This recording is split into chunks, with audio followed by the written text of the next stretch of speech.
Historia.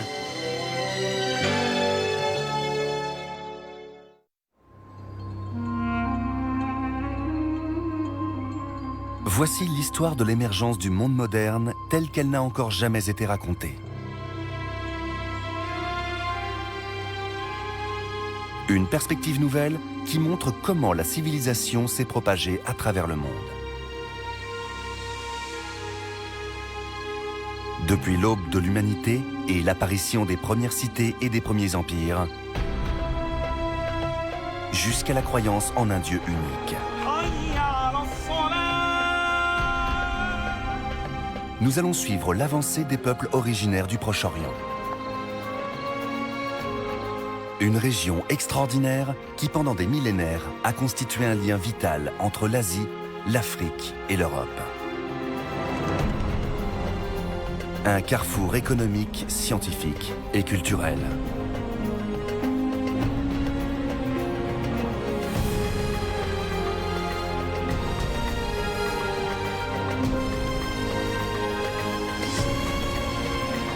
Accompagnez-nous dans cette odyssée fabuleuse. De l'Orient à l'Occident.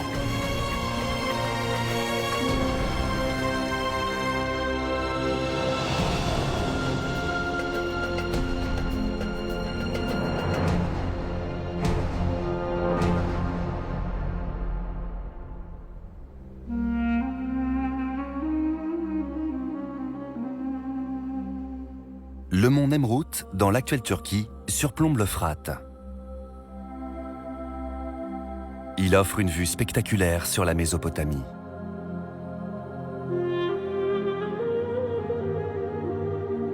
À l'aube de l'humanité, cette région entre le Tigre et l'Euphrate a été le berceau de la civilisation.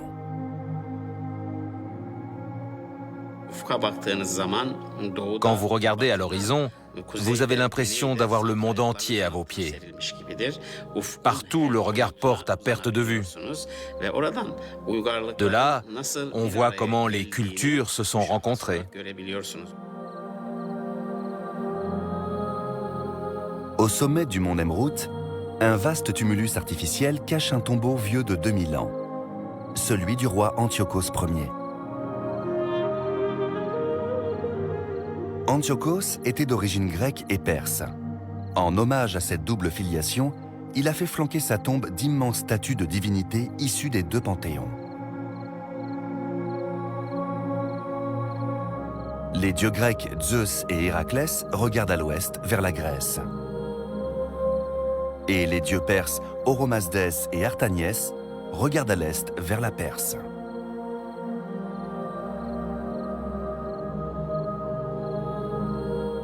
Le grand monument d'Antiochos est le symbole de la rencontre entre les cultures orientales et occidentales.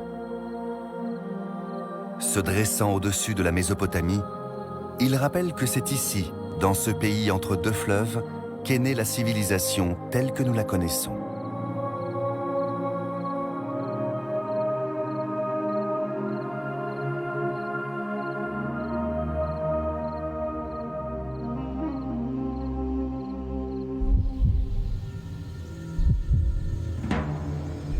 Avant la naissance de la civilisation, les hommes étaient nomades et parcouraient la terre en quête d'un abri et de nourriture.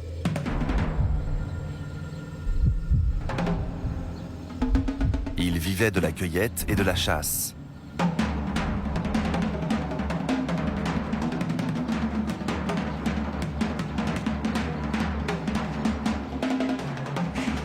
Mais de récentes découvertes montrent qu'un événement majeur est survenu il y a environ 12 000 ans. Les chasseurs-cueilleurs qui occupaient l'actuel sud de la Turquie ont fait quelque chose de surprenant. Les fouilles effectuées à Göbekli-Tepe montrent qu'ils ont cessé de se déplacer. Pour la première fois, des hommes ont commencé à construire à une échelle monumentale. Et ils ont transformé le paysage.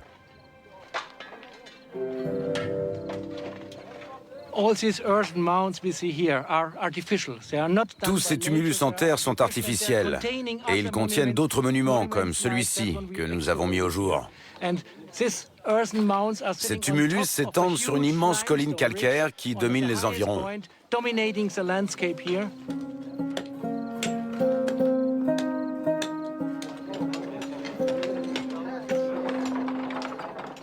Ici, le professeur Klaus Schmidt et son équipe ont exhumé de gigantesques piliers de pierre sculptée. Les premiers monuments façonnés par l'homme jamais découverts.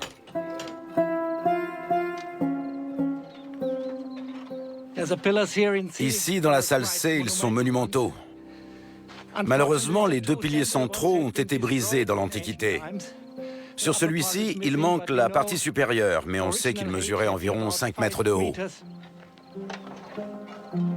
Ces piliers révèlent que les hommes de l'âge de la pierre faisaient preuve d'une étonnante maîtrise artistique.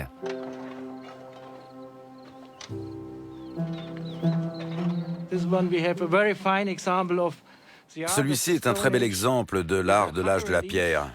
On a un haut relief représentant un prédateur, peut-être un léopard, qui montre les dents. Et en dessous, le bas-relief d'un sanglier.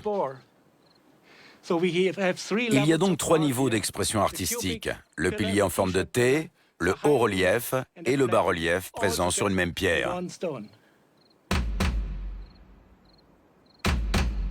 Les découvertes faites à Göbekli Tepe ont révolutionné notre vision des premiers hommes. Bien avant l'avènement de l'agriculture, les chasseurs-cueilleurs se sont arrêtés ici pour laisser leur empreinte sur le paysage.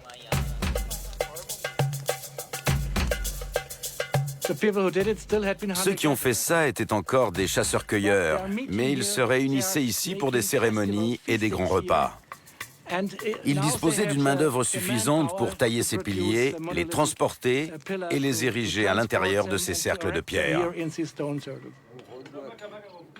Avec la gestion de la main-d'œuvre et des ressources, et la maîtrise technique que sa construction a nécessité, ce site prouve l'existence d'une société très complexe, 2000 ans avant que l'homme ne se sédentarise pour cultiver la terre. Il a bouleversé notre conception de l'histoire humaine. Ce genre de travail est l'œuvre de spécialistes. Ces piliers aussi sont l'œuvre de spécialistes, et ils avaient des ingénieurs pour les transporter. Les sociétés de chasseurs-cueilleurs étaient donc bien plus sophistiquées qu'on ne le pensait.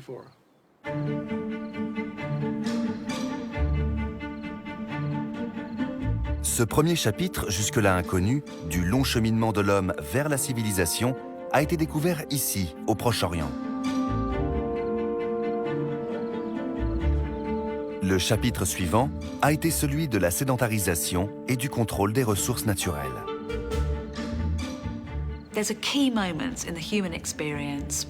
Il y a un moment clé dans notre histoire où l'homme cesse de vivre au jour le jour et de parcourir le monde dans une recherche continuelle de nourriture.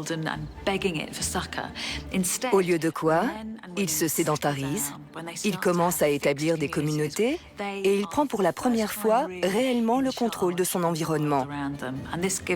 Et c'est grâce à ça que la civilisation peut se développer. Cette deuxième étape cruciale dans l'évolution de l'humanité a également eu lieu au Proche-Orient. Il y a plus de 10 000 ans, l'homme a commencé à construire des habitations permanentes. C'est toujours dans le sud de la Turquie qu'ont été découvertes les preuves de ce bouleversement, à Çatalhöyük.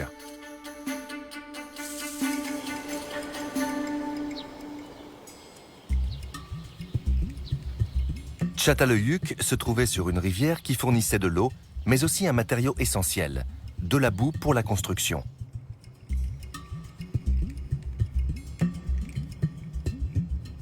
Sous leur apparence modeste, ces murs en briques crues ont marqué une étape fondamentale de l'histoire de l'homme, l'apparition des villages.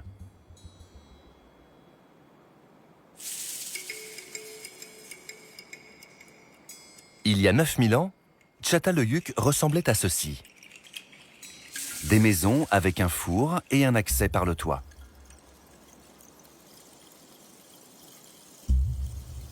Les fouilles archéologiques ont livré de nombreuses informations sur le site. Ici, on a une série de maisons en briques crues. Il y en a une ici, une là, une autre derrière, et encore une autre derrière là-bas. Elles étaient faites de briques fabriquées avec de la boue trouvée dans les environs, puis généralement séchées au soleil. Ici, on voit une rangée de briques. Elles sont très longues et scellées avec du mortier.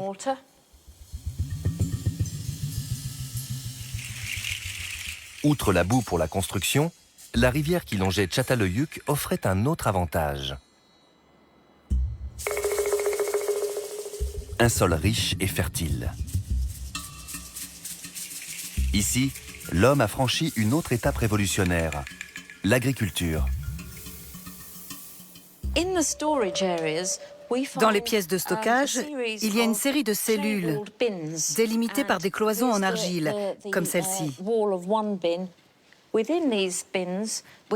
Dans ces cellules, on a trouvé des fruits à coque, des pistaches, des amandes, des pois, du blé.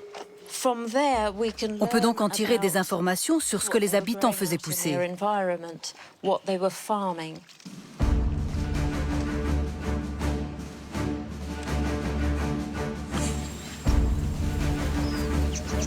Tout indique que la domestication des plantes et des animaux est apparue dans le sud de la Turquie il y a plus de 10 000 ans, avant de se propager à travers le croissant fertile vers la Mésopotamie à l'est et la Méditerranée à l'ouest.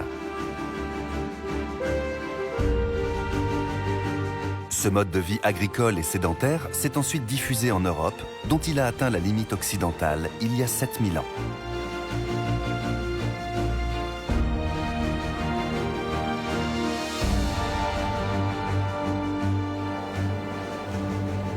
Née en Orient, l'agriculture a transformé les sociétés humaines.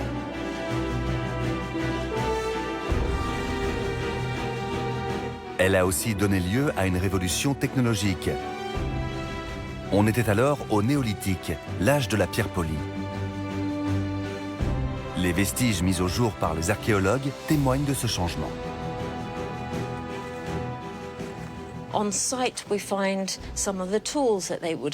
Sur le site, on a trouvé certains des outils qu'ils utilisaient. Des pierres avec lesquelles ils broyaient sans doute les grains de blé pour en faire une sorte de farine ou du gruau.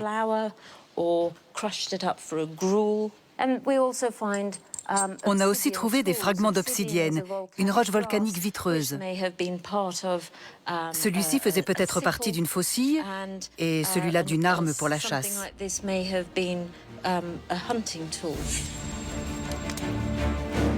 Avec l'agriculture et la sédentarisation sont nées des techniques plus élaborées. Tout d'abord, la poterie, pour le stockage et le transport des aliments. Puis la métallurgie, qui permettait de fabriquer des outils et des ustensiles. L'agriculture a également entraîné une révolution sociale. Elle nécessitait en effet d'élaborer des projets collectifs, comme l'irrigation et les moissons, et d'établir des règles pour le partage, l'entretien et la transmission des terres. L'essence du néolithique, c'est la domestication, le contrôle de l'environnement et l'installation permanente en un lieu. C'est le début du processus qui nous a conduits là où nous en sommes aujourd'hui. L'exploitation du sol pouvait faire vivre une population croissante. Les hommes se sont réunis en groupes de plus en plus nombreux et ont commencé à former l'embryon de ce qu'on appelle aujourd'hui la civilisation.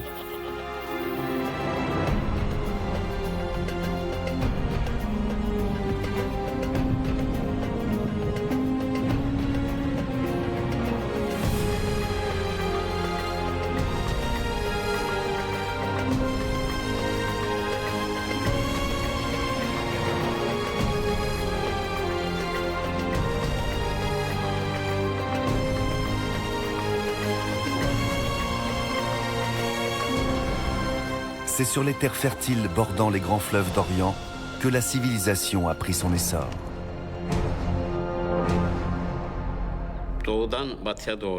Si on va d'est en ouest, En Chine, la civilisation a émergé autour du fleuve Jaune, puis elle s'est propagée le long d'autres fleuves.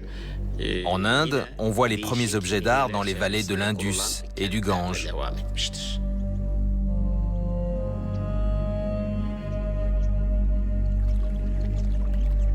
De l'Indus et du Gange en Inde jusqu'au Nil en Égypte, les fleuves ont été le poumon de la civilisation.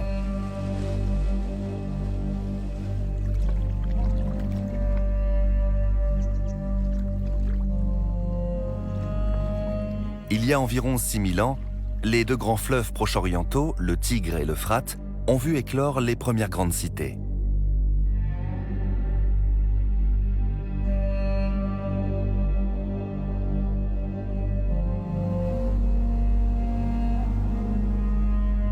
L'une des plus anciennes s'étendait à l'extrémité ouest de la Mésopotamie.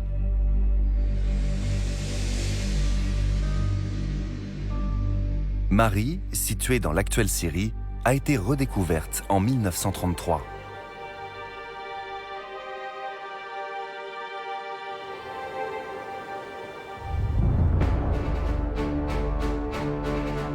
Mari se trouvait sur les bords de l'Euphrate. C'était une ville circulaire alimentée en eau par un canal central.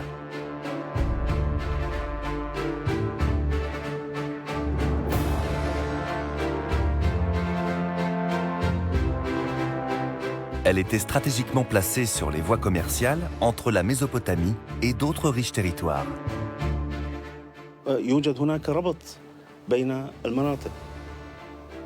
Des métaux arrivaient ici depuis l'Anatolie.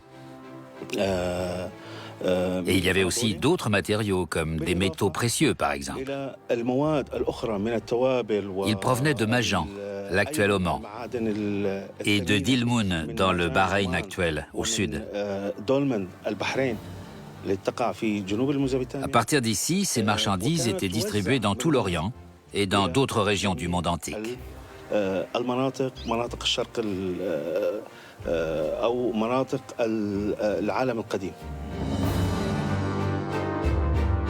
Mari a prospéré grâce au commerce et à l'agriculture.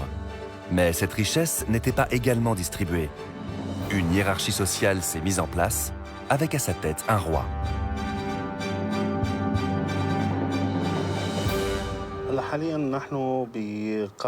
Nous sommes dans la salle du trône du palais de Zimrilim, qui date du second millénaire avant Jésus-Christ. Contre le mur du fond, on voit la plateforme sur laquelle se trouvait le trône du roi Zimrilim.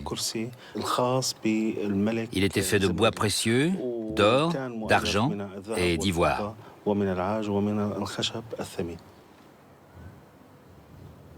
À Mari, le passé s'adresse directement à nous.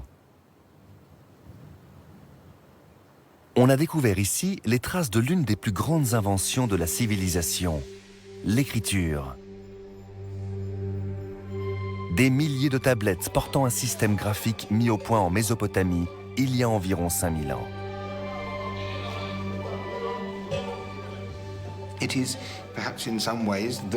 C'est peut-être par certains côtés l'une des plus importantes réalisations de l'homme. L'idée d'inscrire sur un support des signes que d'autres gens peuvent reconnaître et à partir desquels ils peuvent comprendre les mots dans leur langue. C'est une invention merveilleuse qui est toujours aussi indispensable aujourd'hui. Les scribes se servaient d'un roseau taillé en biseau qu'ils enfonçaient dans une tablette d'argile humide. Le roseau imprimait des signes en forme de coin. Les chercheurs qui ont déchiffré l'écriture sumérienne lui ont donné le nom de cunéiforme, du latin cuneus, qui signifie coin. Il est clair que l'invention de l'écriture a d'abord été motivée par des besoins administratifs. Il y avait beaucoup de choses dont c'était la seule façon de garder la trace.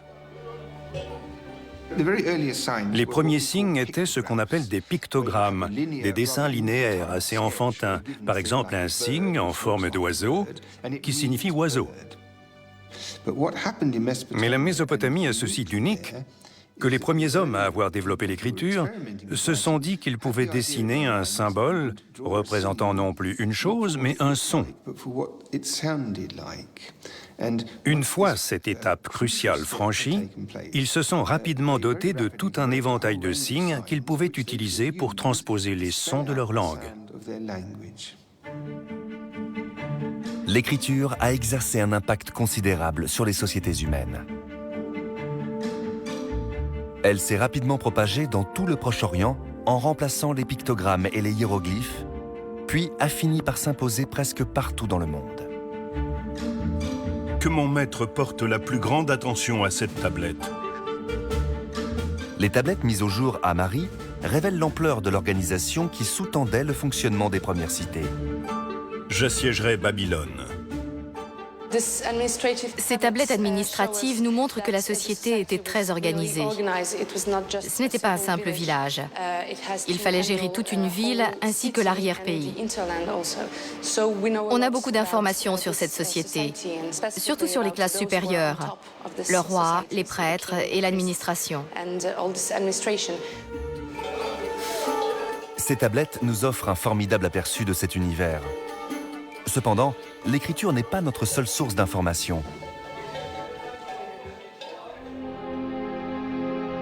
L'un des plus grands trésors de la civilisation sumérienne se trouve aujourd'hui au British Museum. L'étendard d'Ur.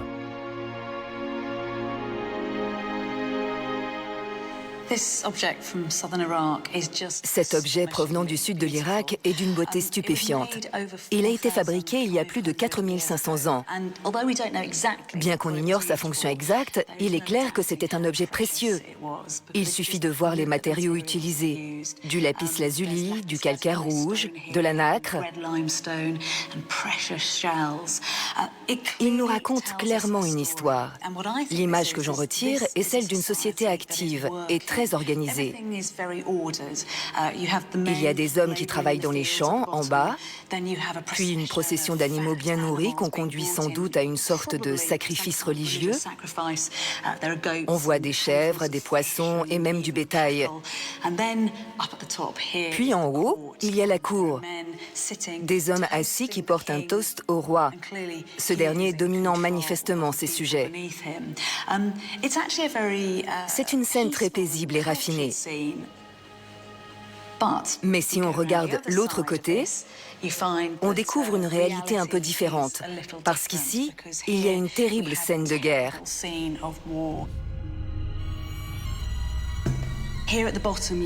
En bas, on voit des hommes se faire piétiner par des chevaux tirant des chars.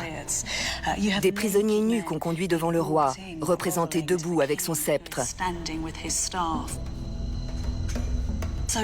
Ça rappelle avec beaucoup de force que quand on crée une grande civilisation, c'est un trésor qui attire les voleurs et qu'il y a toujours des gens qui veulent s'approprier vos biens.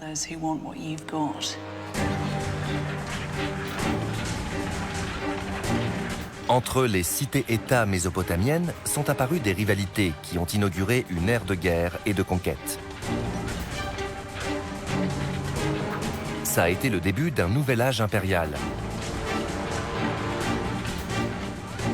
La riche Mari a été détruite à 2 reprises par des puissances rivales. Une première fois, il y a plus de 4000 ans, par les Akkadiens, qui ont créé le premier empire du monde en Mésopotamie.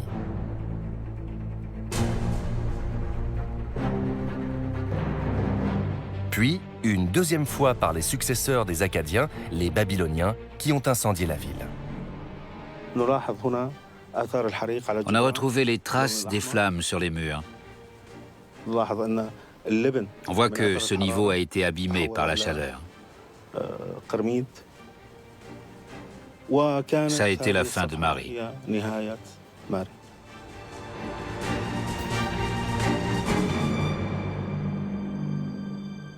Mari et la culture sumérienne ont été détruites. Mais la civilisation elle-même a survécu et s'est propagée vers l'ouest.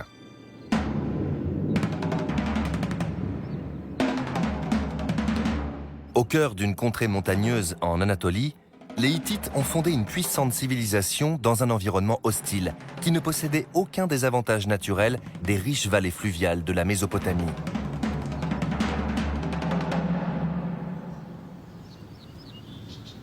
Ici, ils ont bâti l'un des plus grands empires de l'Antiquité.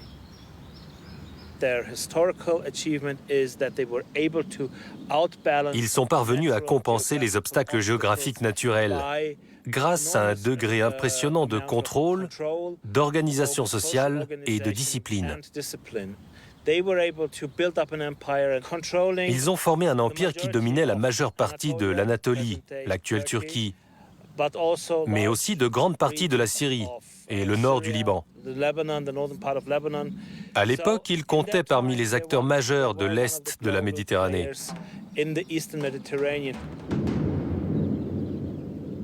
L'immense capitale, Hattusha, abritait 50 000 habitants. Elle était entourée d'un mur d'enceinte massif avec des portes ornées de lions.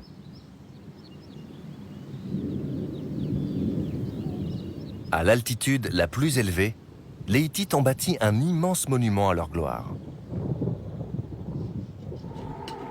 Visible à 20 km de distance, ce n'était pas un rempart défensif. Il servait en fait à abriter une voie cérémonielle.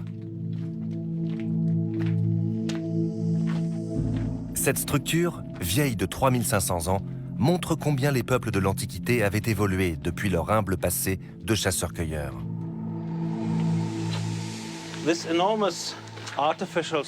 Cette gigantesque structure artificielle, appelée Yerkapi, est l'une des constructions les plus impressionnantes de Hattusha. C'est un témoignage inscrit dans la pierre du pouvoir et de l'influence de la civilisation hittite qui reflète l'image qu'ils avaient d'eux-mêmes.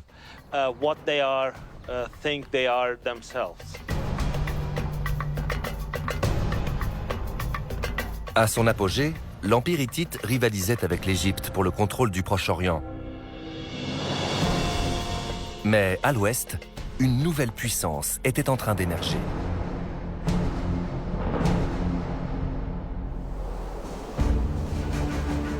À la fin du second millénaire avant Jésus-Christ, les commerçants grecs ont commencé à s'établir sur les côtes de l'Asie mineure. Ils se sont aventurés en particulier jusqu'à la ville de Troie.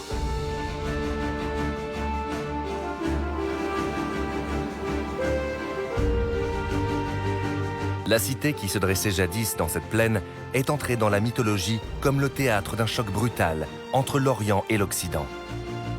Le poète grec Homère l'a immortalisé dans l'Iliade et l'Odyssée. On peut penser que la guerre de Troie n'est qu'un mythe, mais les archéologues ont bel et bien découvert Troie. Et voici l'une des plus vieilles entrées de la ville. On sait que les Grecs pensaient vraiment que la guerre de Troie avait eu lieu ici.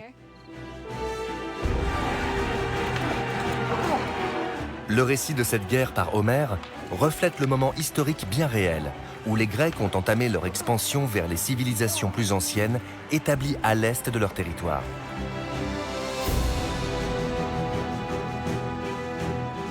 Au cours du siècle suivant, les cités-États grecques ont vu croître leur pouvoir et leur influence.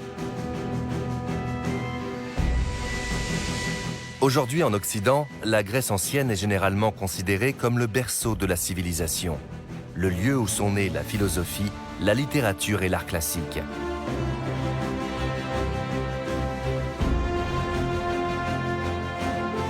Cette place accordée à la Grèce a fait oublier l'apport de l'Orient à la construction du monde moderne.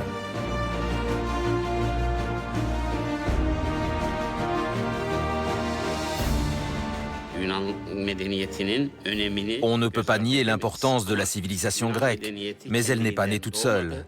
Elle n'est pas apparue spontanément. Les Grecs ont emprunté aux civilisations précédentes beaucoup de choses qu'ils ont assimilées et rediffusées sous une autre forme.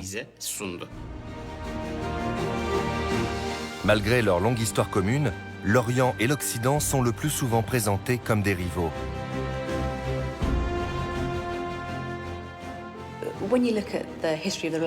Quand on étudie l'histoire des relations entre l'Est et l'Ouest, on a l'impression d'une suite de représailles et de contre-représailles.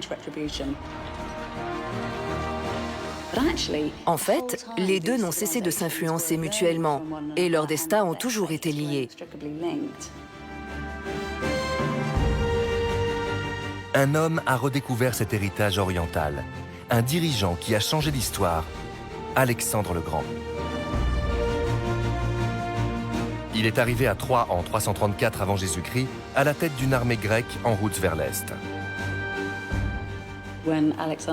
Quand Alexandre le Grand débarque à Troie, il dort avec sous son oreiller une dague et un exemplaire de l'Iliade d'Homère. C'est un nouveau Grec venu conquérir les terres d'Orient comme les héros de la guerre de Troie avant lui.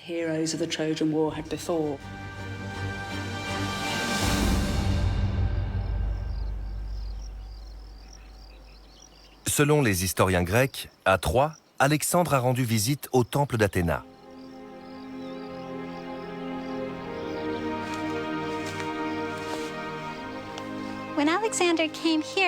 Quand Alexandre est venu ici, il y avait un temple dédié à Athéna. Il faut faire preuve d'imagination car aujourd'hui, il ne reste que les fondations. Les sources disent que parmi les objets qu'il a trouvés dans le temple, certains étaient supposés dater de la guerre de Troie.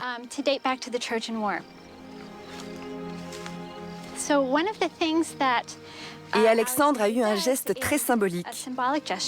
Il a retiré son armure habituelle, a pris une vieille armure de la guerre de Troie, peut-être celle d'Achille, et l'a revêtue. De cette manière, il établissait un lien avec des hommes qu'il considérait comme ses ancêtres.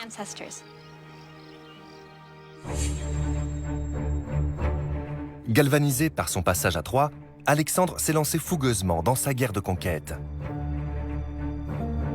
Son objectif était de soumettre l'Empire perse. Fondé 200 ans auparavant, celui-ci était alors devenu l'empire le plus vaste de l'Antiquité. Il s'étendait sur l'Asie, l'Afrique et l'Europe. Alexandre a remporté son premier face-à-face avec les Perses à la bataille du Granique. Mais plus il progressait vers l'Est, plus il a pris conscience de ce que l'Occident devait à l'Orient.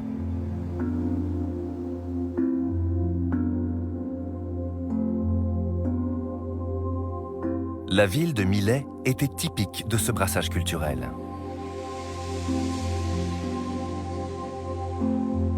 Bien que située dans l'Empire perse, Milet était peuplée de Grecs installés depuis des siècles sur la côte de l'Asie mineure.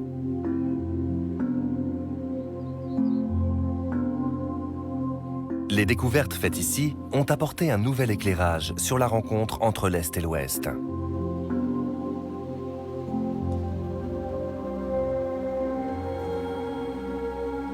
Les fouilles ont montré comment les traditions orientales avaient influencé l'Occident. Aphrodite était l'une des plus grandes déesses grecques.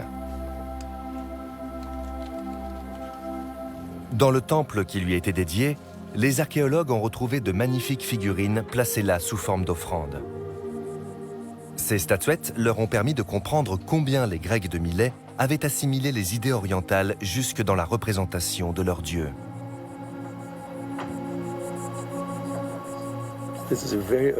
Voici une pièce très ancienne qui dépeint Aphrodite sous les traits d'une puissante déesse de la végétation.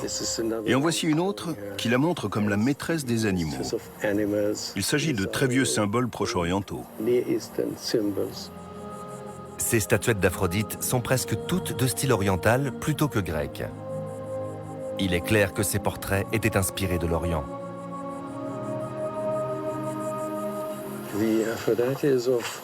Aphrodite est d'origine orientale. Elle est arrivée sous cette forme chez les Grecs, qui ont adopté ces influences.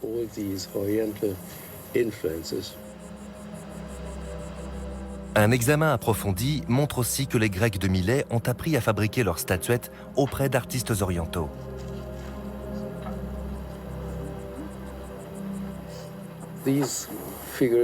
Ces figurines sont plates à l'arrière. Elles sortent d'un moule.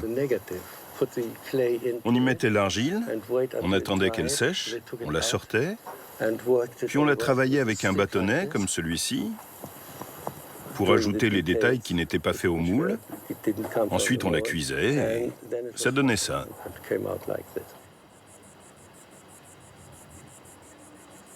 L'utilisation d'un moule était une technique orientale. Les Grecs de Milet l'ont combiné avec leur propre technique de fabrication, qui était un tour de potier. On a donc une très bonne idée des influences exercées par l'Orient et de la façon dont les Grecs les ont intégrées dans leur propre tradition. Les colonies grecques d'Asie mineure, comme Milet, ont joué un rôle essentiel dans la propagation des idées orientales vers l'ouest via la Grèce. Ces terres sont un lieu de rencontre entre les civilisations. Elles constituent un point de départ pour l'aventure de l'humanité.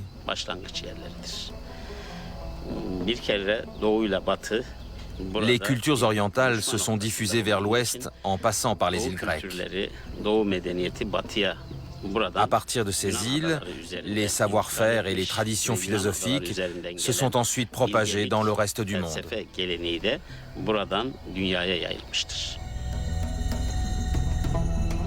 Au cours de sa campagne contre l'Empire perse, Alexandre a compris que l'Orient et l'Occident étaient intimement liés et que sa culture grecque, dont il était si fier, provenait en réalité d'une source orientale.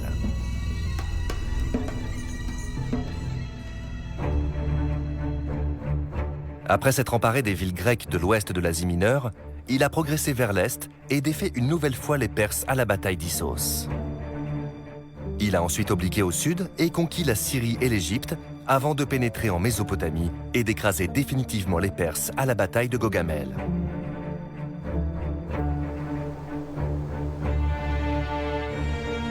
Il s'apprêtait à lancer son armée contre Babylone, le joyau du Proche-Orient.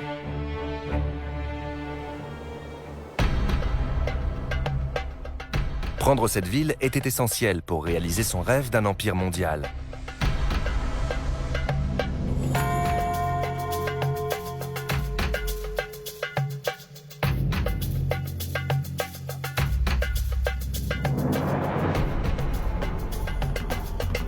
Construite dans une région jadis fertile, Babylone se trouve aujourd'hui à 85 km au sud de Bagdad, en Irak.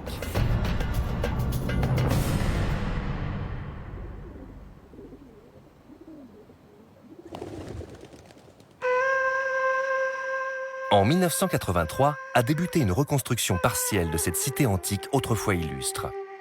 L'un des premiers centres urbains de l'histoire, ancienne capitale d'un puissant empire qui dominait en son temps la Mésopotamie.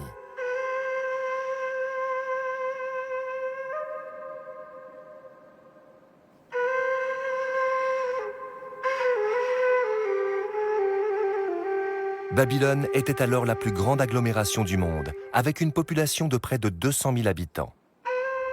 Elle se distinguait par sa richesse et sa splendeur architecturale.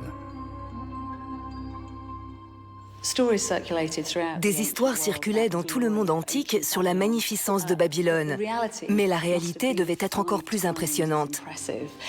La cité était entourée d'une haute muraille couverte de splendides carreaux de céramique bleue.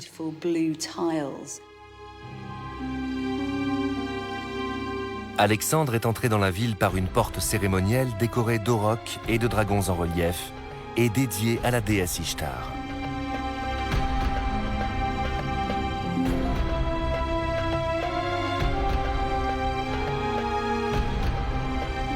De là, une voie processionnelle longue de 180 mètres et ornée de lions, emblème d'Ishtar, conduisait à l'intérieur de la ville.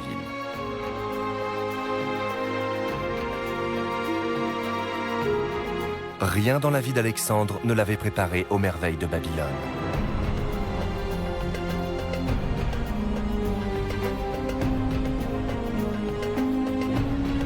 Reconstituée à partir des centaines de milliers de fragments mis au jour sur le site, la porte d'Ishtar et la voie processionnelle se trouvent aujourd'hui au musée de Pergame à Berlin.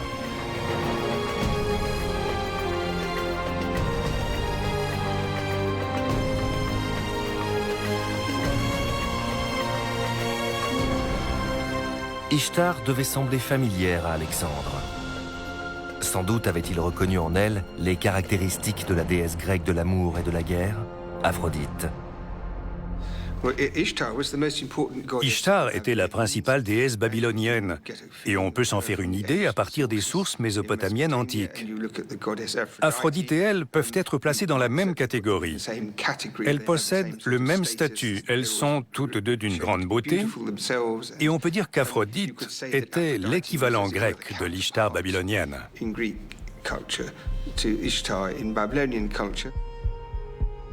Ishtar a joué un rôle phare dans l'une des premières et des plus grandes œuvres de la littérature mésopotamienne, l'épopée de Gilgamesh. Ce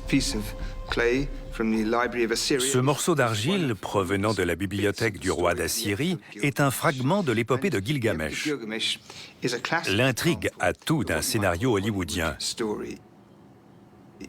Il y a un héros qui vit des aventures, des monstres, de belles femmes, des trahisons, de l'amitié, l'histoire du déluge, tout ça rassemblé dans un grand récit épique. Ishtar décide de séduire Gilgamesh et, dans une description très vivante et assez drôle, Gilgamesh la rejette en lui rappelant, dans une série de paragraphes accusateurs, le destin funeste de ses anciens amants.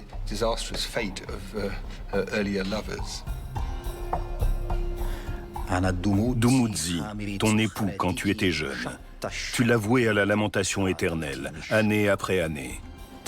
Tu as aimé le gardien de troupeau, tu l'as frappé et transformé en loup, si bien que ses propres bergers le pourchassent et que ses chiens lui mordent l'arrière-train.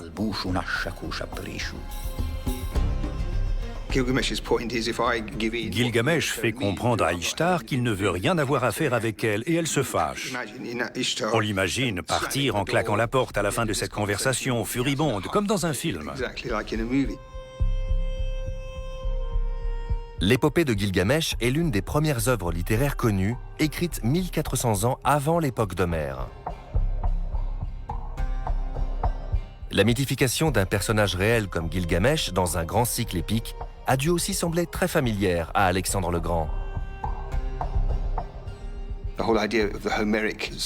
Les récits homériques que tout le monde connaît rappellent de manière étonnante ce texte babylonien. C'est le même genre d'œuvre qui remplit la même fonction. Ces épopées nous ont lancés sur le chemin de l'alphabétisation et de la littérature à une époque très reculée, il y a 5000 ans.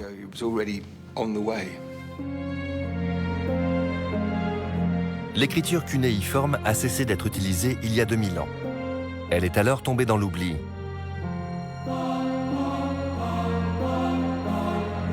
Il a fallu attendre le 19e siècle pour que les tablettes cunéiformes soient redécouvertes et déchiffrées. Dès qu'on a commencé à traduire ces textes, on a compris combien ce monde était raffiné. Un monde qui avait vu s'épanouir des cultures prestigieuses, dotées de systèmes de croyances extrêmement nuancés et diversifiés.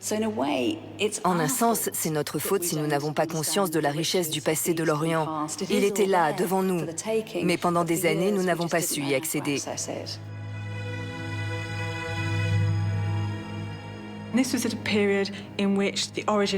À l'époque, on pensait que la civilisation occidentale trouvait son origine chez les Grecs et les Romains. L'idée de devoir repenser notre histoire et doubler sa durée pour la faire démarrer non pas en 500 avant Jésus-Christ avec les Grecs, mais en 3000 avant Jésus-Christ était inconcevable. Il nous a fallu 150 ans pour arriver à intégrer cette réalité dans notre propre identité. Une fois le cunéiforme décrypté, un nouvel univers s'est ouvert aux chercheurs occidentaux, celui de la culture mésopotamienne antique. Il est évident que les idées grecques n'ont pas surgi du néant. Et aujourd'hui, on sait que des pans entiers des mathématiques, de l'astronomie, de la médecine et d'autres disciplines grecques reprenaient des traditions qui existaient déjà à Babylone.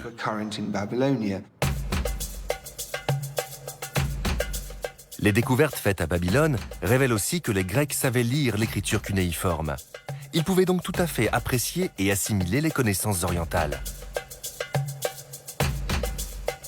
Une tablette cunéiforme trouvée dans les ruines de la ville témoigne de la volonté d'un Grec pour apprendre le babylonien.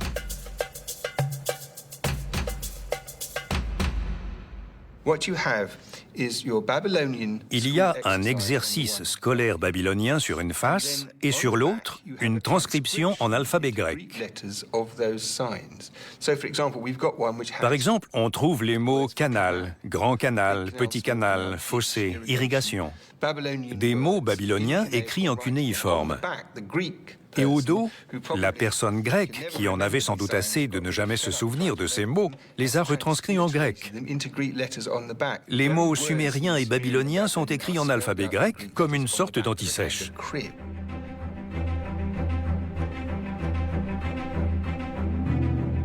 Les Grecs n'ont pas repris chez les Babyloniens que la littérature. L'une des plus grandes contributions de l'Orient à la civilisation a concerné les sciences. Un Grec en particulier s'en est inspiré, Thalès de Milet.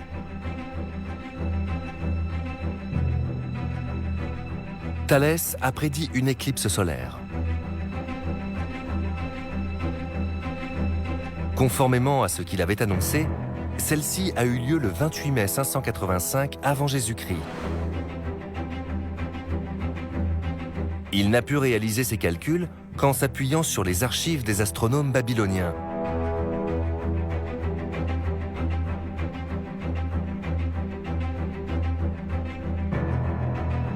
Ceux-ci avaient commencé à tenir des listes précises des éclipses, des équinoxes et des solstices à partir de 747 avant Jésus-Christ, soit 200 ans avant.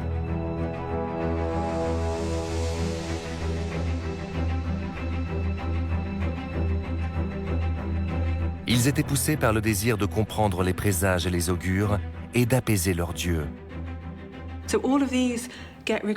Tout ça a été consigné nuit après nuit, mois après mois, année après année, pendant plus de 600 ans. À l'époque d'Alexandre, cela avait été rassemblé en un immense catalogue d'observations et de prédictions.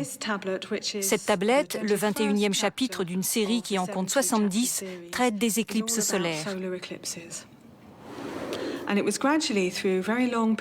Peu à peu, au bout d'une longue période d'observation, les Babyloniens ont remarqué que ces événements n'étaient pas aléatoires et n'obéissaient pas aux caprices des dieux, mais s'inscrivaient dans des schémas mathématiques complexes et sur une très longue durée. Donc, vers le 6e ou 5e siècle avant Jésus-Christ, ils avaient modifié leur vision du ciel. Il ne s'agissait plus de messages arbitraires envoyés par les dieux, mais le signe que ceux-ci avaient créé un monde mathématique. Les astronomes babyloniens se livraient à l'observation systématique du monde et s'appuyaient sur la logique pour en tirer des conclusions. Leur esprit curieux avait déjà inspiré des penseurs grecs comme Thalès de Milet.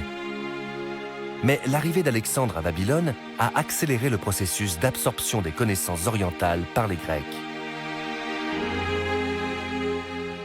Alexandre était fasciné par l'astronomie babylonienne. Il avait demandé à son historiographe de traduire les observations astronomiques babyloniennes en grec et de les faire parvenir en Macédoine. Donc, à partir du IVe siècle avant Jésus-Christ, on a des exemples très précis qui prouvent que certains savants grecs avaient accès aux travaux de tel ou tel savant babylonien.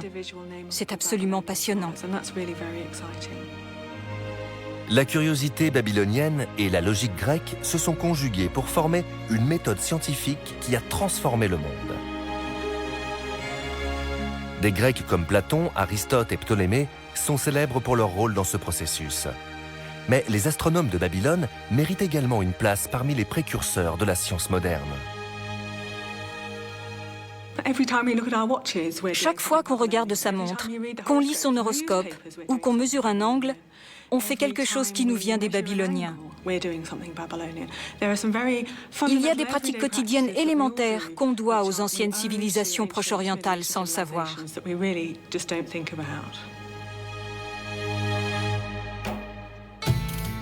Brillants mathématiciens, les Babyloniens ont été les premiers à utiliser les angles, les degrés, les fractions et les équations. Pour compter, ils ne se servaient pas de notre système décimal, mais d'un système à base 60, dit sexagésimal. Quand, enfant, vous apprenez à lire l'heure, si vous avez l'esprit curieux, vous vous demandez pourquoi il y a 60 secondes et 60 minutes. Cette division en 60 vient des Babyloniens. Très tôt, dès le 3e millénaire, tous les calculs en Mésopotamie se sont faits à l'aide d'un système sexagésimal. Ils n'ont jamais pris, comme nous, leurs 10 doigts pour compter. Ils se servaient d'un système à base 60. «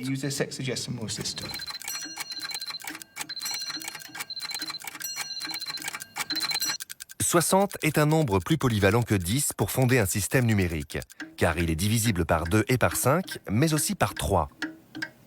Le système sexagésimal se prête donc plus facilement à des calculs astronomiques complexes.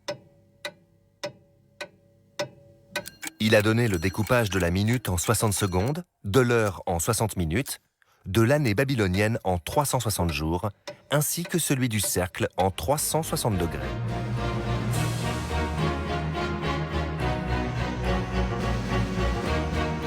Une des grandes idées des Babyloniens a été de voir le ciel comme une sphère qu'on pouvait partager en 360 degrés. L'Observatoire royal de Greenwich à Londres a été fondé en 1675. Les astronomes y suivaient le mouvement des étoiles et recueillaient des données pour permettre aux navires de calculer leur position en mer.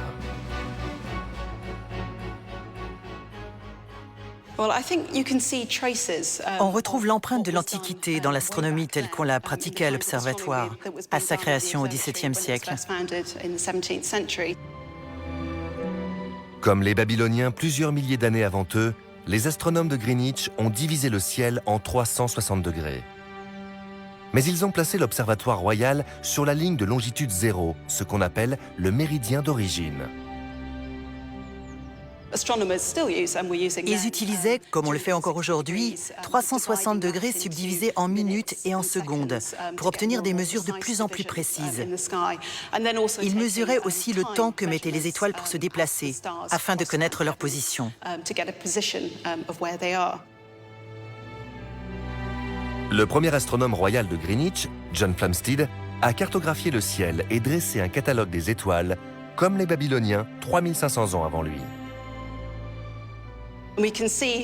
Cet ouvrage, son Historia Coelestis, l'œuvre de sa vie qui réunit toutes ses observations, recense les étoiles, les planètes, la Lune et leur position sur de nombreuses années.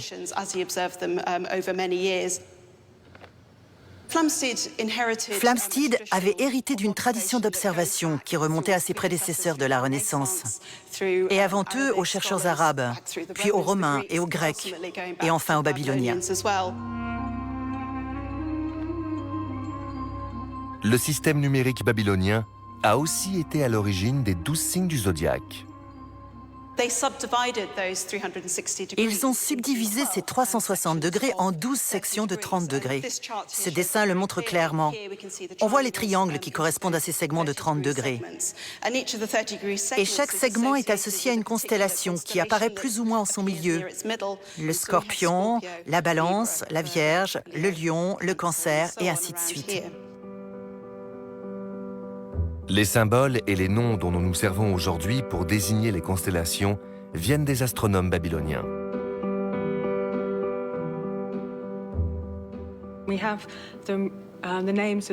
Les noms des signes zodiacaux sont écrits sur des centaines ou des milliers de tablettes. Celle-ci est particulièrement intéressante. Chaque ligne désigne un signe différent jusqu'en bas. Celui-ci est le 8e, le Scorpion, qu'on voit écrit ici. Et de l'autre côté, il y a les 4 derniers signes, puis un trait pour montrer qu'il n'y en a que 12. Tous les noms des signes sont donc d'origine babylonienne. Le taureau est appelé le taureau céleste en babylonien. Il y a aussi le lion. Le zodiaque babylonien a été l'une des premières tentatives de l'homme pour donner un ordre et un sens à un monde apparemment incompréhensible. C'est resté ancré en nous. Tout le monde connaît son signe et prétend ne pas y croire, mais lit quand même son horoscope en cachette. L'idée que notre destin est inscrit dans les cieux trouve ses racines dans la pensée babylonienne.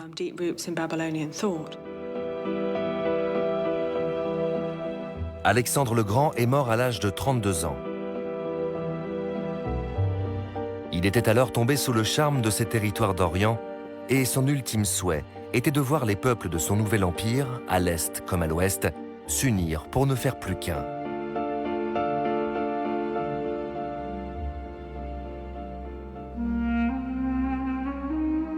L'empire d'Alexandre n'a pas duré, mais la transmission des connaissances s'est poursuivie.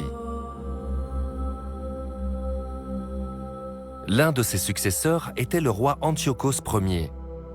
Celui qui s'est fait construire au sommet du mont Nemrut a un tombeau tourné à la fois vers l'est et vers l'ouest. Un extraordinaire témoignage des connaissances orientales antiques est précieusement conservé ici.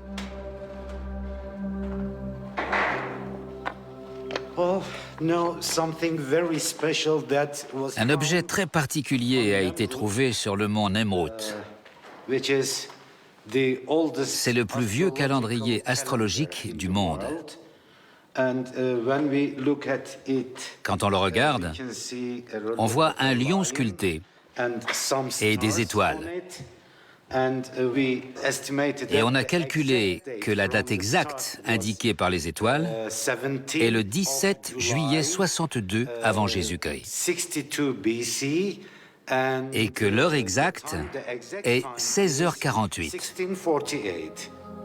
C'est un objet remarquable.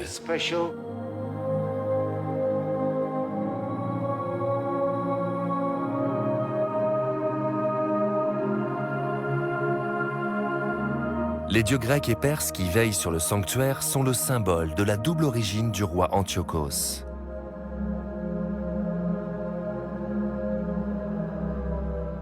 Une fois encore, ce monument illustre la fusion entre l'Est et l'Ouest qui s'est opérée après les conquêtes d'Alexandre. Il montre comment, dans les siècles qui ont suivi sa mort, l'Occident a absorbé la richesse des civilisations nées sur les rives des grands fleuves d'Orient.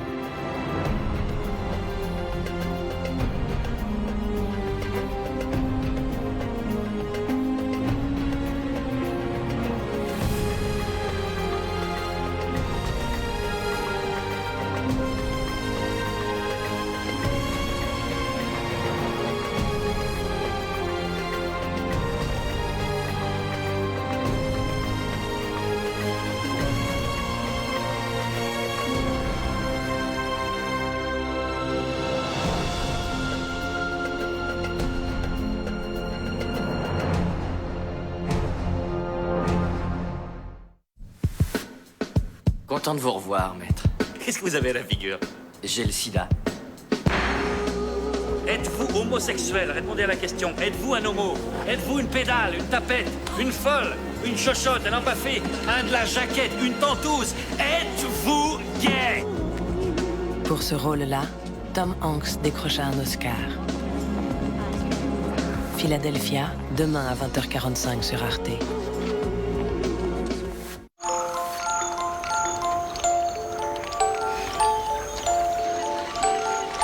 Soirée Jane Campion sur Arte. D'abord, Un ange à ma table. Puis, Holy Smoke. Vous avez envie de coucher avec moi? Il est trop moche. Il est vieux. 2 portraits de femmes. Je vais faire de la chute libre avec cette fille. Et quelle femme! Va te faire foutre!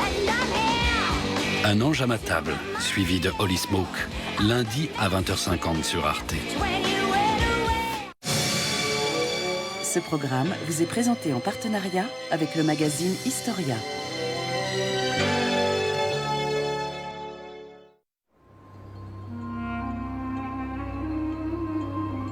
Voici l'histoire de l'émergence du monde moderne telle qu'elle n'a encore jamais été racontée.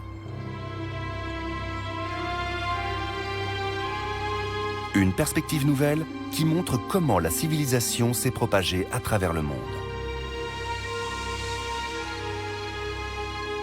Depuis l'aube de l'humanité et l'apparition des premières cités et des premiers empires,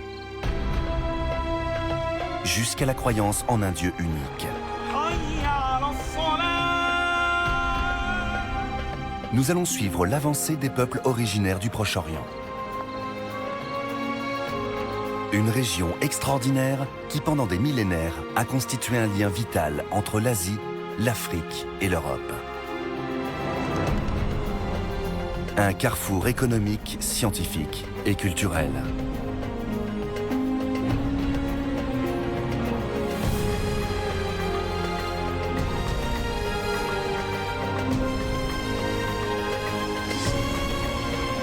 Accompagnez-nous dans cette odyssée fabuleuse.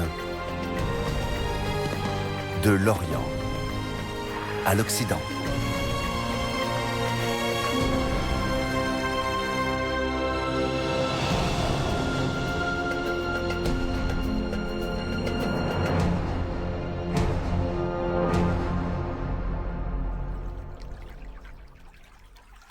Voici l'histoire de la naissance de la religion. Au Proche-Orient, elle est intimement liée à la progression de la civilisation. Nous allons explorer les efforts des premiers hommes pour comprendre et expliquer la nature, la vie et la mort, et l'au-delà. Ce ne sont pas des ancêtres ni des prêtres, ce sont des êtres d'un autre monde. Nous découvrirons les premiers temples du Proche-Orient et verrons comment les dieux païens qui régnaient de la Mésopotamie à l'Égypte et de la Grèce à Rome ont été détrônés par un concept révolutionnaire. C'est un moment absolument clé de notre histoire. Un concept apparu en Orient et qui, après des débuts difficiles, a fini par conquérir l'Occident et à peu près tout le reste du monde.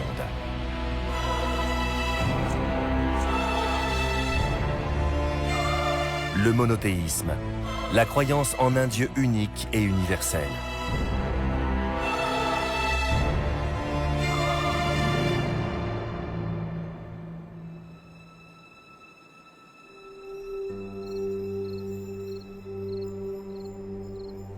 L'hypothèse d'un Dieu universel est si familière et si bien intégrée à notre culture qu'on oublie que dans un monde où coexistaient de multiples divinités, c'était autrefois une idée radicale. D'où venait-elle? Comment s'est-elle développée? Pourquoi a-t-elle réussi? Le judaïsme, le christianisme et l'islam considèrent tous Abraham comme leur père fondateur.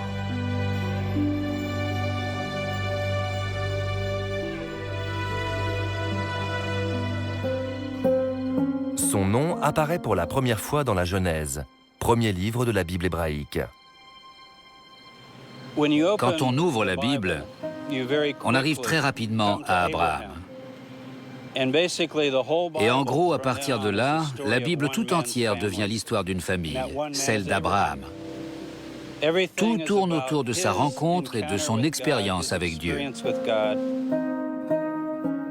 Je ferai de toi une grande nation et je te bénirai.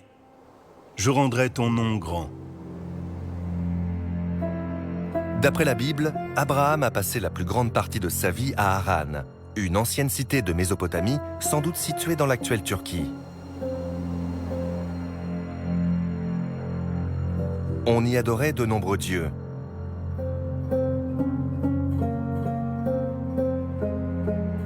Comme dans tout le monde antique, le polythéisme régnait. Le moment fondateur de l'histoire d'Abraham, celui qui fait de lui le symbole du monothéisme, résulte d'un commandement divin. Prends ton fils unique que tu chéris et va-t'en au pays de Moria. Là, tu me l'offriras en sacrifice.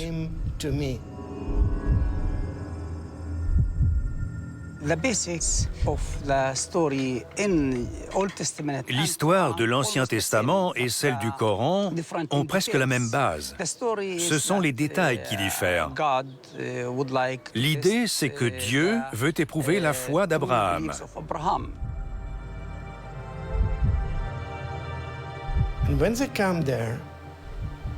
Lorsqu'ils arrivent là-bas, il leur apparaît clairement que le sacrifice aura lieu. Le fils, l'unique, le fils chéri, va être sacrifié.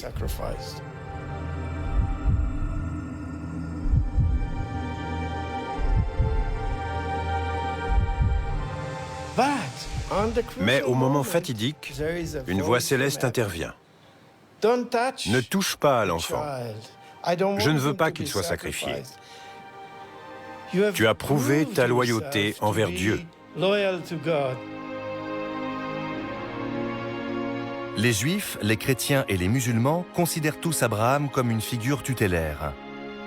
Mais l'histoire diverge sur certains aspects.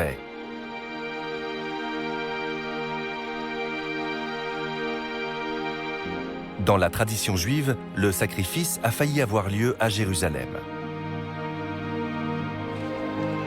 Un temple a été érigé sur le site pour commémorer l'événement. On raconte que c'était un des plus grands édifices de l'Antiquité.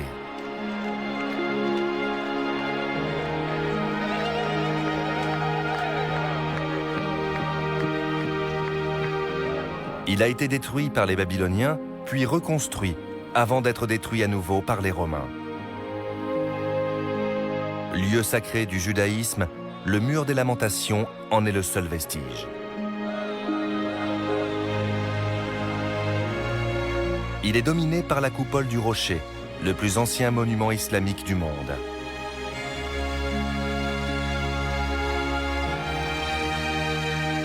Pour les musulmans, c'est ici qu'a eu lieu le Miraj, l'ascension céleste du prophète Mahomet à la rencontre de Dieu.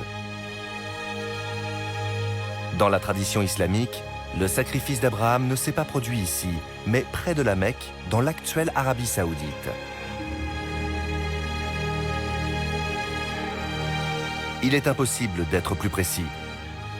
Même si la chronologie biblique suggère que tout cela s'est passé il y a près de 4000 ans, on n'a aucune preuve concrète de l'existence d'Abraham.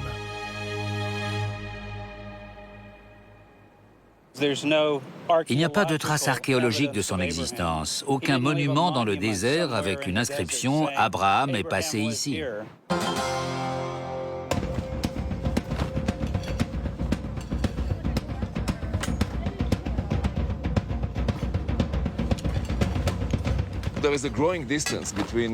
Il y a une distance croissante entre ce que les gens imaginent de l'histoire de cette région à partir du texte biblique et ce que révèle l'archéologie.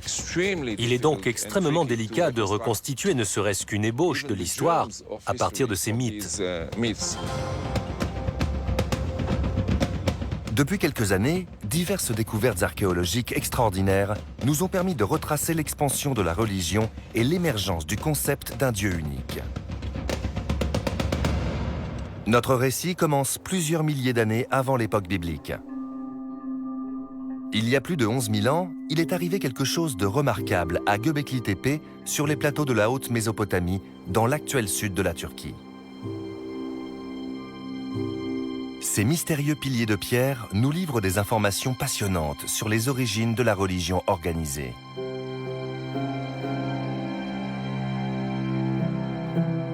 Ils ont été érigés à l'aube de la civilisation, avant l'adoption de l'agriculture, quand l'homme était encore un chasseur-cueilleur.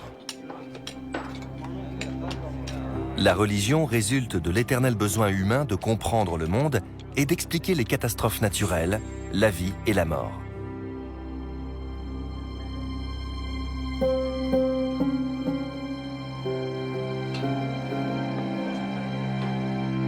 Pour le professeur Klaus Schmidt, qui dirige les fouilles archéologiques de Göbekli Tepe, ces piliers en T sont des figures humaines.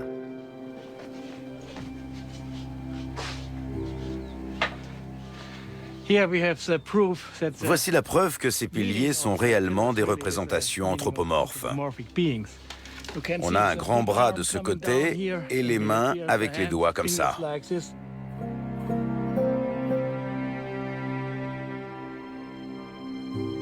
Ces monuments étranges représentent apparemment des êtres surnaturels venus d'un monde spirituel imaginaire.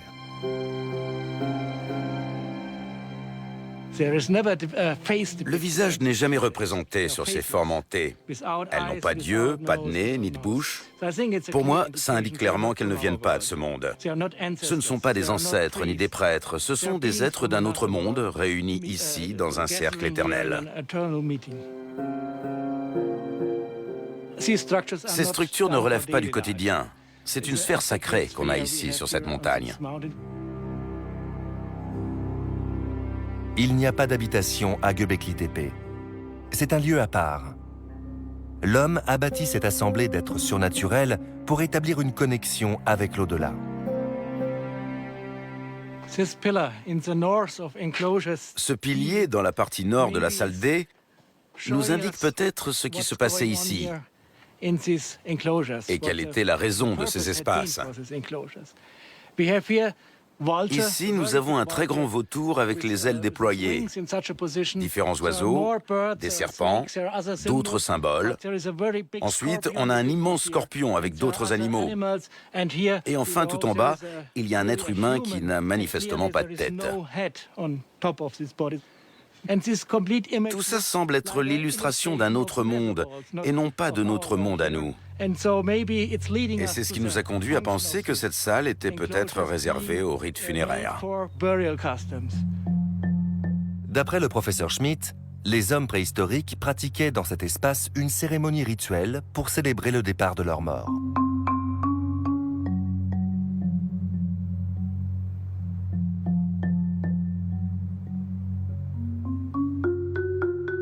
Les structures monumentales de Göbekli Tepe marquent un tournant dans le développement de l'être humain. Il y a 11 000 ans, une véritable révolution s'est produite ici.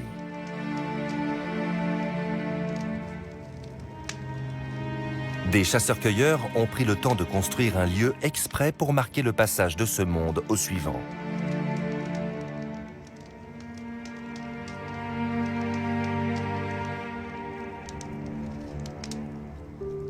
Confrontés à la mort, aux forces de la nature et au cycle des saisons, ces hommes ont créé un système de croyances afin de donner un sens à ce monde déconcertant.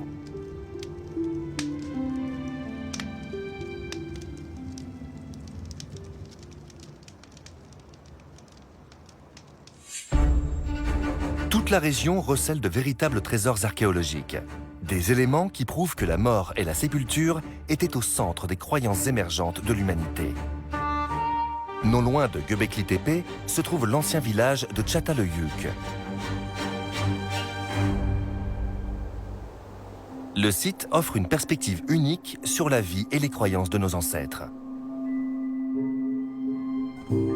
Les archéologues ont constaté un fait étonnant. Les habitants de Çatalhöyük inhumaient leurs morts dans leur propre foyer.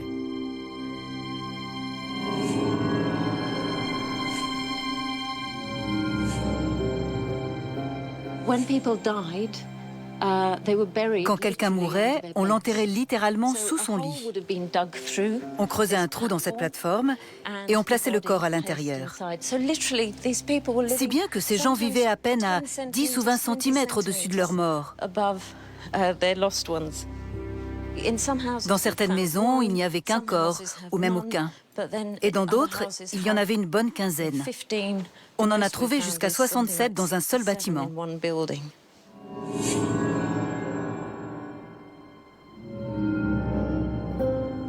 Les morts de Çatalhöyük étaient ensevelis avec le plus grand soin. Le corps est replié sur lui-même en position fétale, comme ça. Il est contenu dans une fosse assez étroite. Cette position suggère une possible renaissance. Les proches déposaient dans la tombe des objets précieux en prévision de cette nouvelle vie. On a trouvé différentes sortes de perles, en pierre, en coquillage, en argile et en os.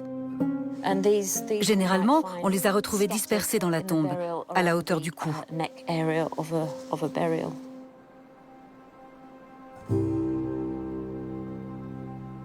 Mais d'autres indices de ces pratiques religieuses précoces commencent à émerger. Nous nous rapprochons peu à peu des dieux de nos ancêtres.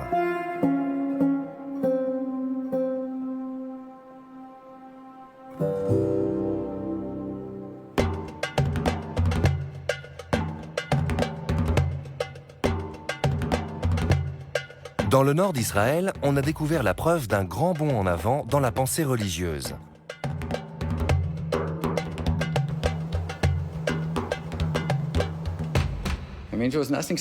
C'était un chantier très ordinaire jusqu'à ce qu'on la voie. Une figurine, mais couverte de saleté et de boue. Bien sûr, on ne l'a pas nettoyée sur le terrain, ça aurait été trop risqué. On a pris cette espèce de gros bloc de sédiment dans lequel on distinguait la forme d'une figurine et on l'a emporté au labo. Ce n'est qu'après l'avoir nettoyée qu'on a découvert la plus belle statuette jamais trouvée dans leur culture.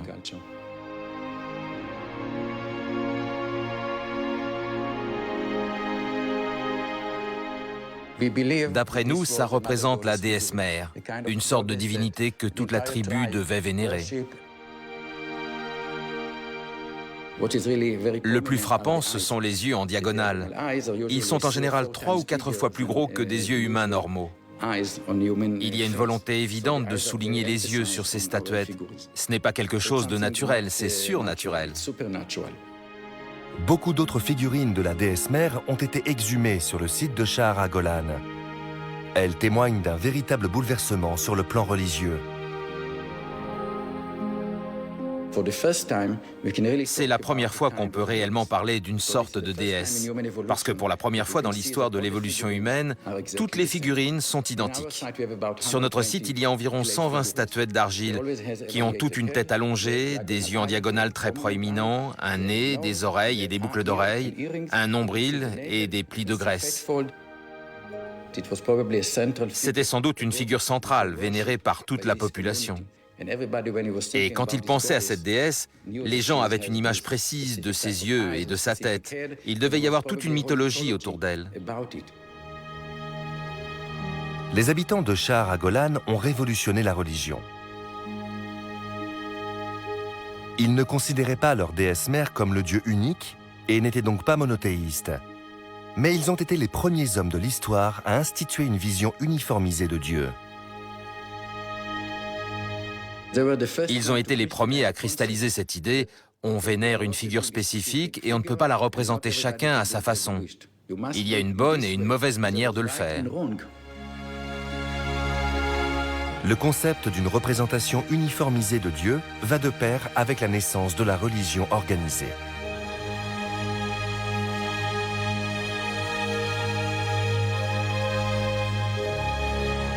La création de lieux de culte communs est une des premières étapes de ce long voyage vers la civilisation.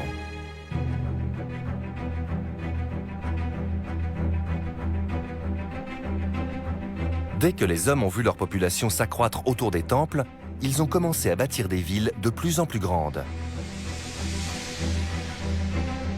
Né au Proche-Orient, ce processus a fini par gagner l'Occident et tout le reste du globe.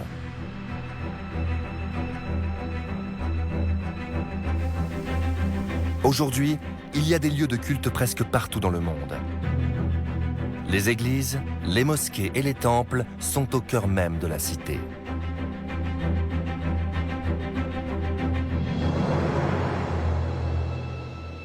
C'était déjà le cas lorsque les premières villes sont apparues en Mésopotamie il y a environ 6000 ans.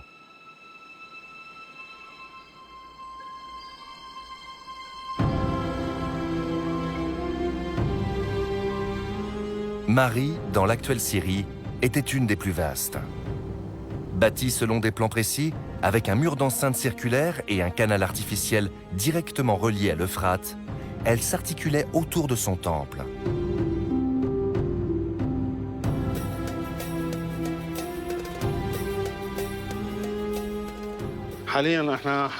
Nous nous trouvons en ce moment dans le sanctuaire de ce temple qui date du 3e millénaire. Et vous avez l'autel derrière moi. Au début du siècle dernier, on a trouvé ici beaucoup de grandes jarres, pleines d'offrandes.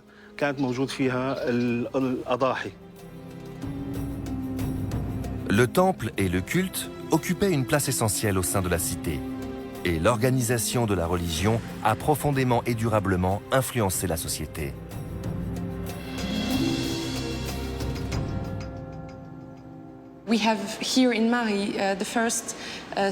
À Mari, on a les premiers signes d'une vraie société organisée. Par exemple, le palais est au milieu de la cité et les temples sont tout autour. Ça indique clairement l'existence d'une hiérarchie. On a le pouvoir et la religion au sommet d'une société plus ou moins pyramidale.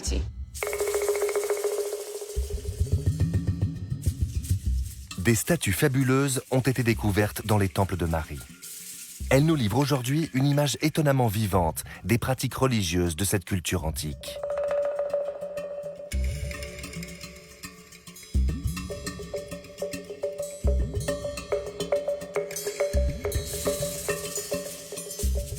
Ça, c'est la statue d'un fidèle. Elle est tout à fait représentative de ce qu'on trouve dans les temples de Mari. Le crâne chauve, la façon de représenter la barbe. Les yeux aussi sont typiques. Ce sont des disques de lapis-lazuli enchâssés dans une coquille. Les sourcils sont en bitume. Les mains sont jointes sur la poitrine, ce qui est un signe de dévotion. La plupart du temps, il y a une inscription à l'arrière de l'épaule avec le nom du modèle. Nous savons désormais qui est cet homme. Il s'appelle Shivun.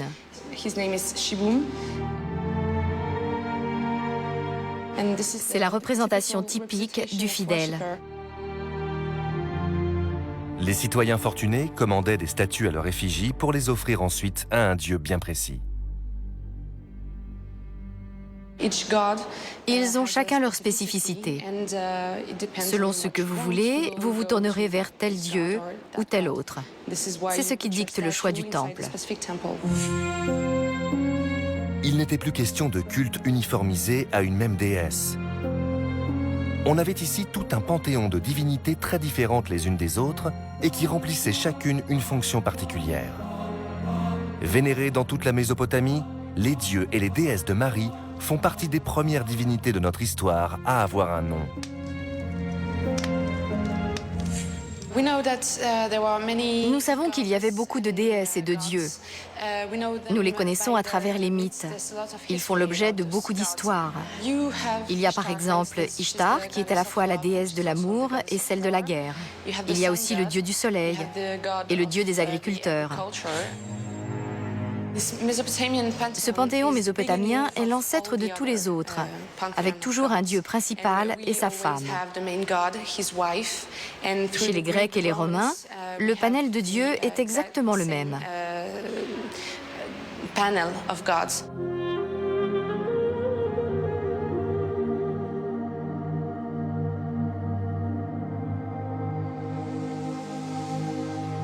Les ruines du Parthénon, le temple érigé en l'honneur d'Athéna sur l'acropole d'Athènes, témoignent encore de la formidable résilience des dieux de l'Antiquité. La plupart des statues et des frises qui l'ornaient autrefois se trouvent aujourd'hui au British Museum à Londres. Les Grecs considéraient les dieux comme des hommes, mais un peu plus grands, plus intelligents, flamboyants. Il y a là Dionysos, Sélénée, la déesse de la lune, Aphrodite, la déesse de l'amour sexuel. Alors, même si les dieux grecs ne s'entendaient pas toujours entre eux, ils buvaient beaucoup, ils avaient des liaisons les uns avec les autres, ils se disputaient tout le temps, ils n'en étaient pas moins divins.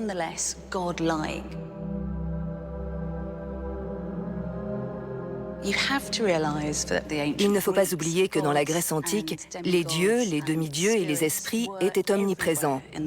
C'est comme ça que les gens expliquaient le monde autour d'eux. Quand ils voyaient la marée monter et descendre, le grain mûrir dans les champs, ils savaient, ils ne pensaient pas, ils savaient que c'était un dieu ou plusieurs dieux qui faisaient tout ça pour eux.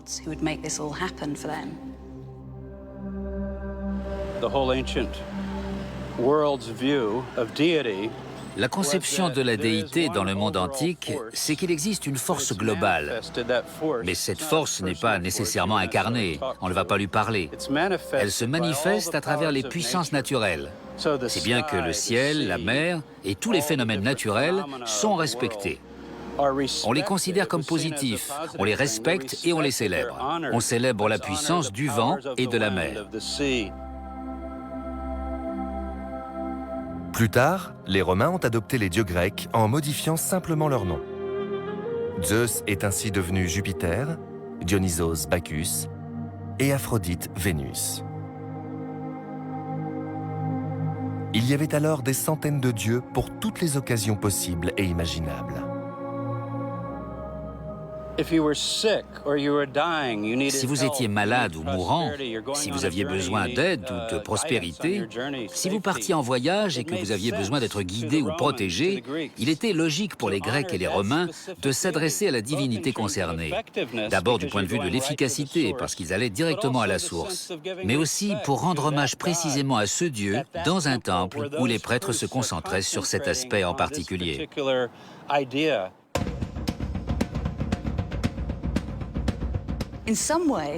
Pour les Grecs, c'était parfois épuisant parce qu'il fallait sans cesse se démener pour garder les faveurs de ces différents dieux. Mais ça signifiait aussi que vous aviez toujours une chance d'obtenir gain de cause. Si ça ne marchait pas avec Apollon, vous pouviez essayer Aphrodite. Je pense que ça incitait les hommes et les femmes à être très tolérants. Si par exemple un visiteur leur faisait découvrir un dieu égyptien, ils étaient tout à fait disposés à croire en ses pouvoirs et même à embrasser un nouveau culte. Beaucoup de dieux ont ainsi coexisté paisiblement pendant des millénaires. jusqu'à ce qu'un homme s'attaque au polythéisme. Cet homme, ce n'était pas Abraham, mais le souverain d'une des plus anciennes civilisations de l'Antiquité, l'Égypte. L'Égypte était polythéiste. On y adorait d'innombrables dieux. Au sommet de ce panthéon, Ra, le dieu soleil, régnait sur un groupe de 9 divinités appelées la Grande Énéade. Mais il y a 3500 ans, le pharaon Amenhotep a initié une véritable révolution religieuse. Il a contesté l'idée même du polythéisme.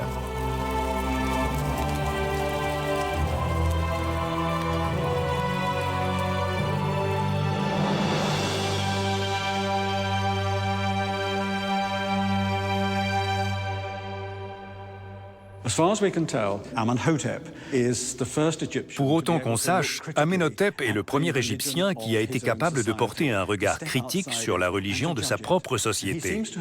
Et manifestement, il l'a trouvée en grande partie creuse. Pour lui, il n'y avait qu'un seul Dieu et qu'une seule source de pouvoir, celle qu'on voit là-haut dans le ciel, le soleil, rien d'autre ne comptait. Le pharaon a alors décidé d'écarter tous les dieux égyptiens et de ne plus en vénérer qu'un, Aton, le dieu soleil. Il voulait rendre hommage à la puissance immédiate du soleil, qui est la seule source d'énergie non terrestre qu'on peut réellement voir. Tout le reste repose sur l'imagination. Il semble avoir été motivé par un désir de simplicité. La seule chose qui compte, c'est l'expérience immédiate du soleil qui apparaît à l'horizon, vous réchauffe et est à l'origine de toute vie. En témoignage de sa dévotion à son nouveau dieu et de sa volonté d'éradiquer plusieurs siècles de polythéisme en Égypte, Amenhotep a changé de nom. Il a débuté son règne sous le nom d'Amenhotep, en l'honneur du dieu traditionnel de Thèbes. Mais plus tard, il a changé pour Akhenaton, en l'honneur du disque solaire, l'Aton.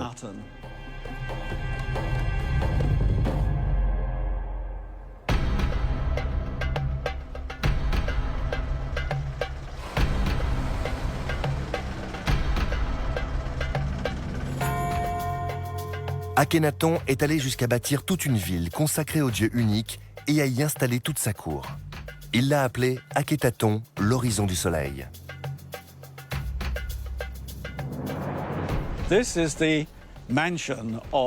Voici le temple d'Aton, qui est un des 2 principaux lieux de culte. À certains égards, son architecture est assez traditionnelle. C'est une série de cours organisées autour d'un axe central. Mais ce qui est frappant, c'est qu'il n'y a aucun bâtiment couvert à l'intérieur. Les cours sont à ciel ouvert, parce qu'elles sont là pour qu'on puisse apprécier le disque visible du soleil, le prier et lui faire des offrandes. Ce qu'Akhenaton veut montrer, c'est que l'essence de la divinité est visible. Le pouvoir du soleil est là-haut, il est directement accessible. Il n'y a pas besoin de s'embarrasser de temples fermés avec de nombreuses statues. Cette dévotion à un dieu unique est rapidement adoptée par l'entourage du pharaon.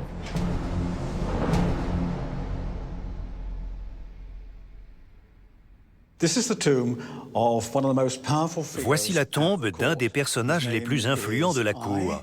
Il s'appelle Aïe. C'est lui qui porte l'éventail à la droite du roi.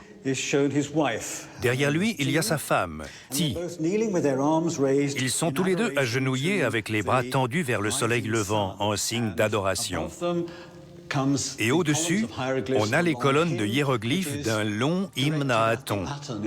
Il célèbre le lever quotidien du disque solaire. À l'horizon du ciel, ô Aton, tu as créé la terre selon ton désir. Ô Dieu unique, tu as mis chaque homme à sa place. Cet hymne affirme très clairement le monothéisme d'Akhenaton. Pour le pharaon, il n'y a qu'un dieu. Il n'y a aucune référence aux autres dieux. Akhenaton balaie tout ça. Il ne porte aucun intérêt à d'autres formes de divinité qu'on pourrait considérer comme faisant partie du soleil. Tout est simplifié. Elles ne sont pas damnées, elles sont juste exclues. Akhenaton est mort en 1336 avant notre ère, convaincu d'avoir durablement marqué la religion égyptienne. Mais au XIXe siècle, on a découvert près de 400 tablettes cunéiformes qui révèlent que le culte du Dieu unique s'est éteint avec lui.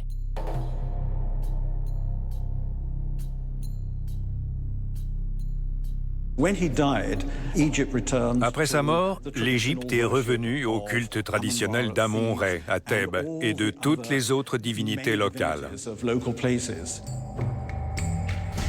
C'est le propre fils d'Akhénaton, Toutankhaton, dont le nom signifie « image vivante d'Aton », qui lui a succédé sur le trône. Son règne éclair a été marqué par le déclin du culte d'Aton et le retour en grâce des anciens dieux, à commencer par Amon. En témoignage de ce retournement, Toutankhaton a même changé son nom pour Toutankhamon, l'image vivante d'Amon. L'expérience monothéiste de l'Égypte n'était plus qu'un souvenir.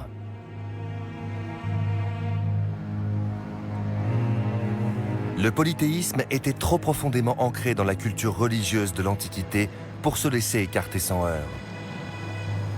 La croyance moderne en un Dieu unique s'est imposée au prix d'une lutte acharnée.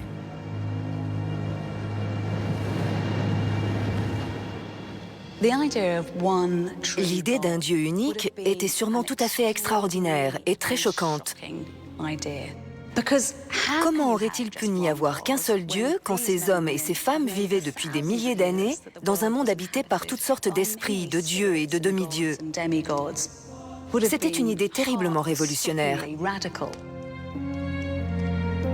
Mais le monothéisme n'avait pas dit son dernier mot, et le Proche-Orient allait encore jouer un rôle essentiel dans son essor. Le bouleversement suivant s'est produit tout près de l'Égypte, au pays de Canaan.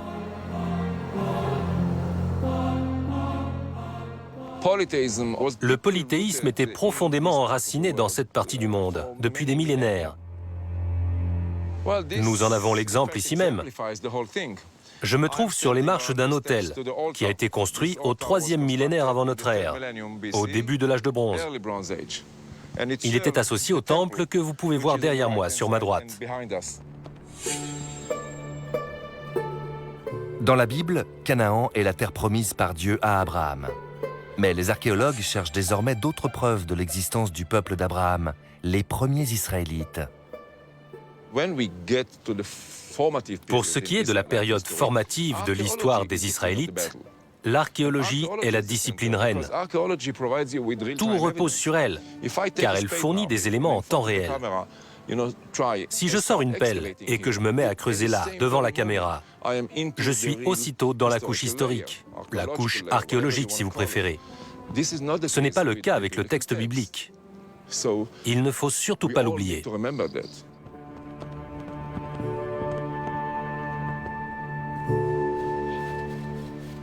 Le chantier de fouilles de Megiddo, une des principales villes de l'ancien Canaan, semble montrer que les premiers Israélites ont continué à pratiquer les mêmes cultes polythéistes que les Cananéens.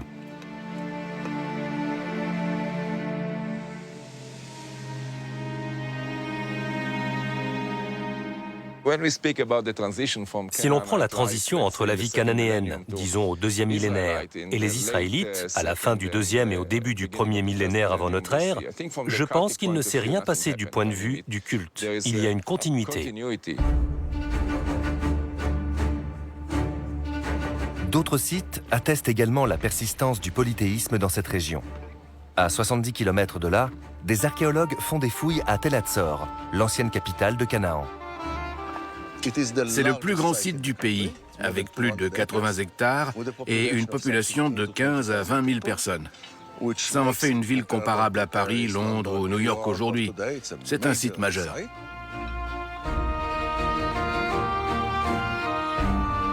Les éléments mis au jour prouvent qu'il y avait de nombreux dieux à Canaan.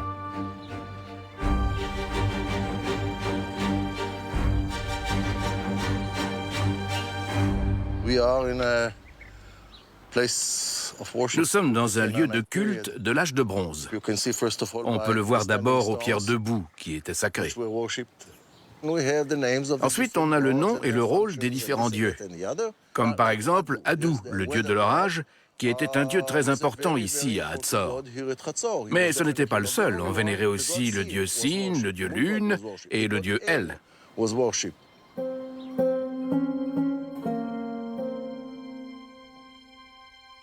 Les Cananéens adoraient un panthéon de dieux dirigé par El, sa femme Ashéra et son fils Baal.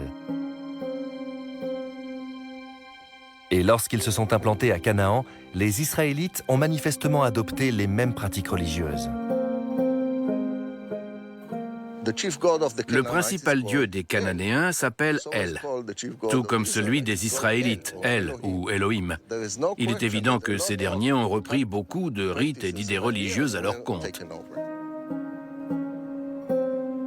La Bible confirme que les Israélites vouaient un culte à ces dieux cananéens.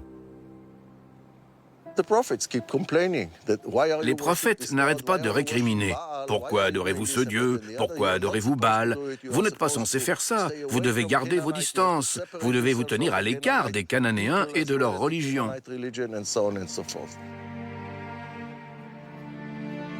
Les premiers livres de l'Ancien Testament reviennent souvent sur la difficile conquête du cœur et de l'esprit des Israélites. Un combat opposant les vieux dieux païens de Canaan au Dieu unique, révélé sous le nom de Yahvé.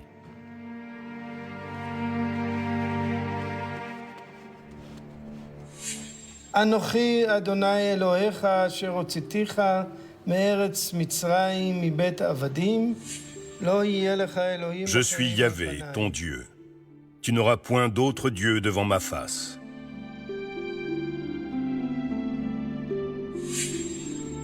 C'est le premier des 10 commandements dictés par Dieu à Moïse sur le mont Sinaï.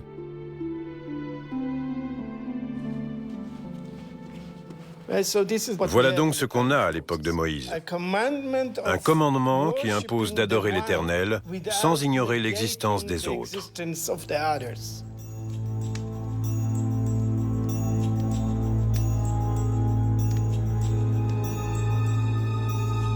S'ils prennent Yahvé pour Dieu, les Israélites ne le considèrent pas encore comme le seul Dieu. Malgré les commandements et les avertissements de Moïse et des autres prophètes, ils persistent à honorer d'autres dieux et d'autres déesses.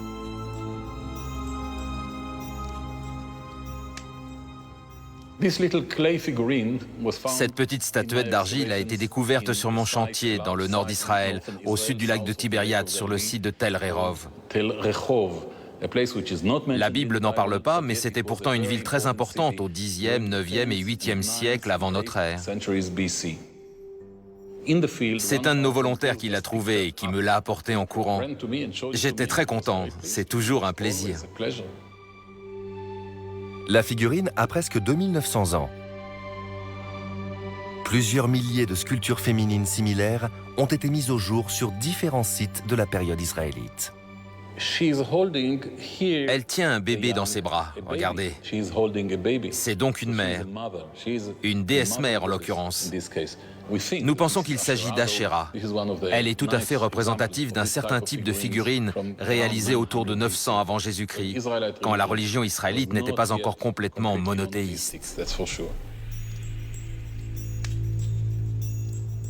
Les Israélites continuaient à honorer la déesse cananéenne Ashéra, en qui ils voyaient l'épouse de leur dieu Yahvé.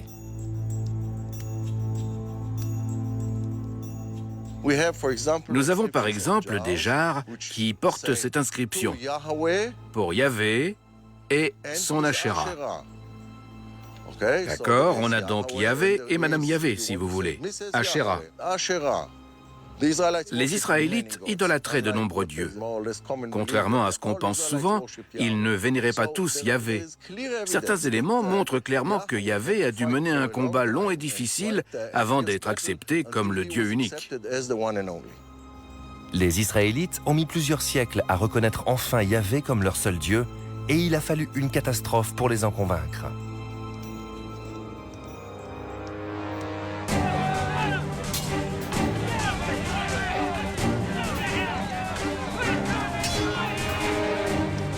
Il y a 2600 ans, le roi de Babylone, Nabuchodonosor, s'est emparé de Jérusalem.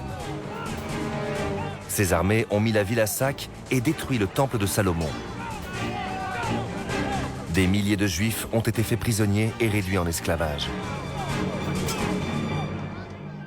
La défaite de Yahvé semblait consommée.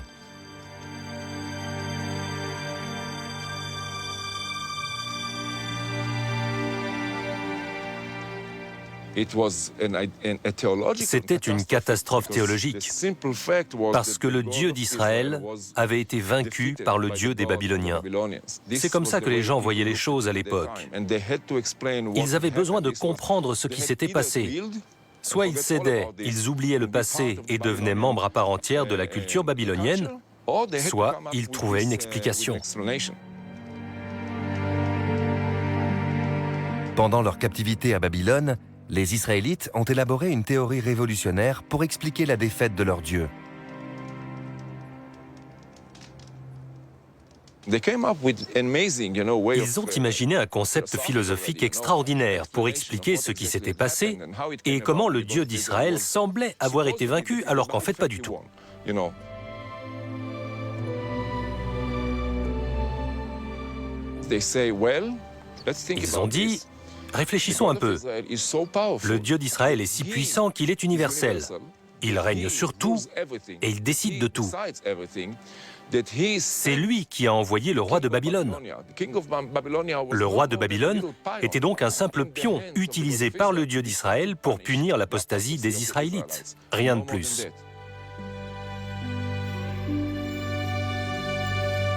La victoire des Babyloniens n'était pas celle de leur Dieu, mais celle de Yahvé qui s'était servi d'eux pour punir les Israélites. Yahvé n'était pas seulement le Dieu des Israélites, mais aussi celui des Babyloniens. Il était le Dieu de tous. C'est un prophète inconnu du nom d'Isaïe qui a rédigé le texte fondateur du monothéisme, modifiant ainsi à tout jamais le cours de notre histoire.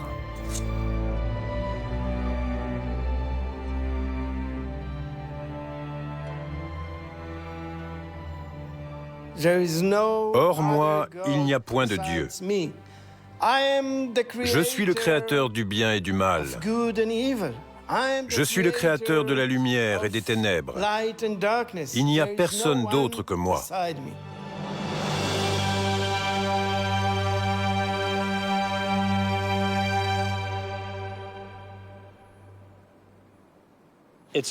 C'est un moment absolument clé de notre histoire. Beaucoup de gens considèrent que c'est peut-être la plus grande des idées en termes de religion, si les grandes idées sont celles qui ont un impact vraiment durable.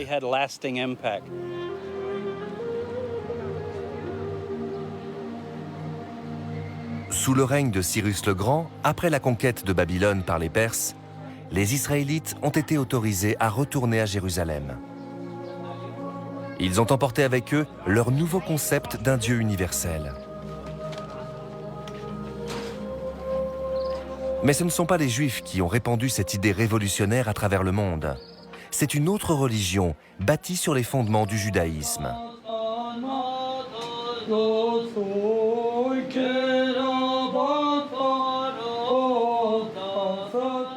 Jésus-Christ est né à Bethléem.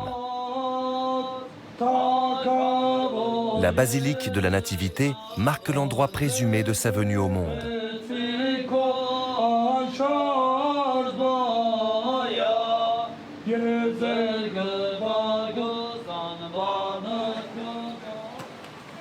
Au moment de la Pâque juive, il est venu prêcher à Jérusalem.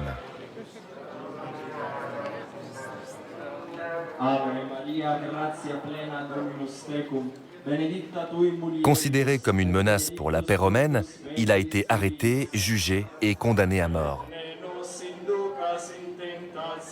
De nos jours, les croyants viennent se recueillir sur ce qu'ils considèrent comme son chemin de croix.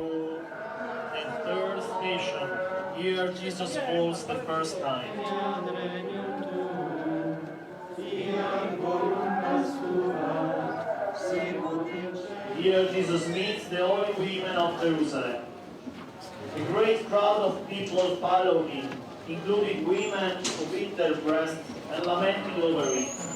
Le pèlerinage s'achève à l'église du Saint-Sépulcre, site traditionnel de la crucifixion de Jésus et de son tombeau. Weep for yourselves and for your children. For if they do this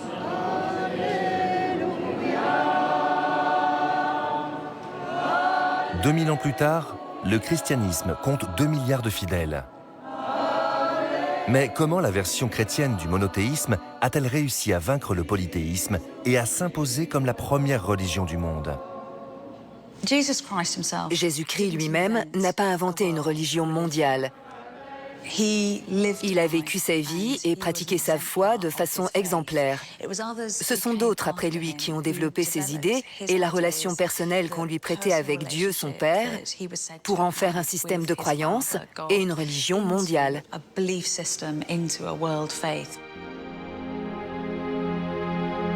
Ce n'est pas Jésus qui a prêché le christianisme et le monothéisme, mais un certain Saul de Tarse. Aveuglé par une apparition du Christ, puis miraculeusement guéri, Saul s'était converti et il avait changé son nom pour Paul.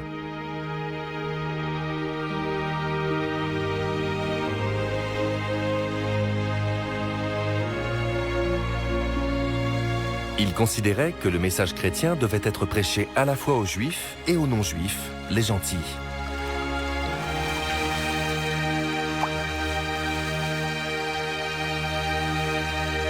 Tous pouvaient être baptisés et suivre Jésus.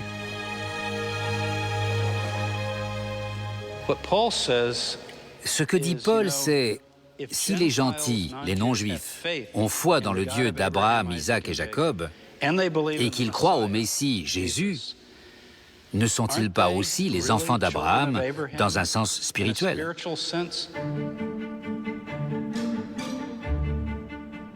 Le voyage missionnaire de Paul l'a mené de la Syrie jusqu'à Chypre et de l'Asie mineure jusqu'à la Grèce. Il commence alors son œuvre missionnaire. Il voyage d'abord à travers l'Asie mineure, la Turquie. Il s'arrête dans les petites villes et les villages, et il continue ainsi jusqu'en Grèce. Il ne prêche pas qu'aux Juifs. Il va souvent à la synagogue, mais il finit par prêcher dans les rues. Ou alors il loue une salle. Par exemple, il y a une fois où il loue une sorte d'école et les gens viennent l'écouter parler. Sur la route, il a fait étape dans une des plus grandes métropoles de l'époque.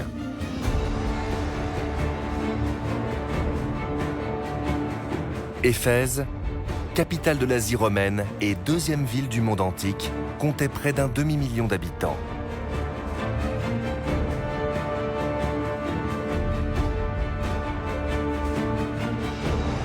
On y trouvait toute une profusion d'édifices dédiés aux nombreux dieux du panthéon gréco-romain. Le plus célèbre d'entre eux était le gigantesque temple d'Artémis.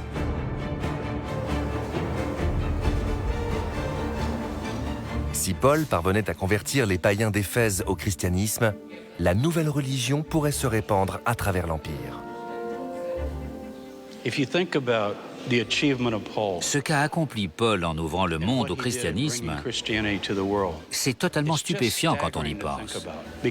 Parce que dans chaque ville où il arrive, il y a des dizaines et des dizaines de temples, des monuments magnifiques dédiés à tous les dieux et les déesses de Grèce, de Rome et d'Égypte. Et ça ne va pas disparaître comme ça.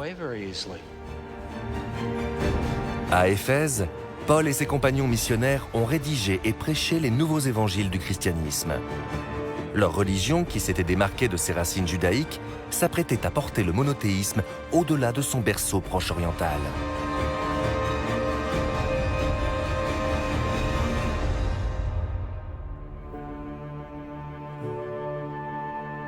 Paul s'est ensuite rendu à Rome, capitale de l'Empire et centre du paganisme, pour y transmettre la bonne parole. Malgré le secret entourant le culte chrétien, il n'a pas tardé à s'attirer les foudres des autorités païennes. On pense qu'il a été exécuté à Rome sous le règne de l'empereur Néron.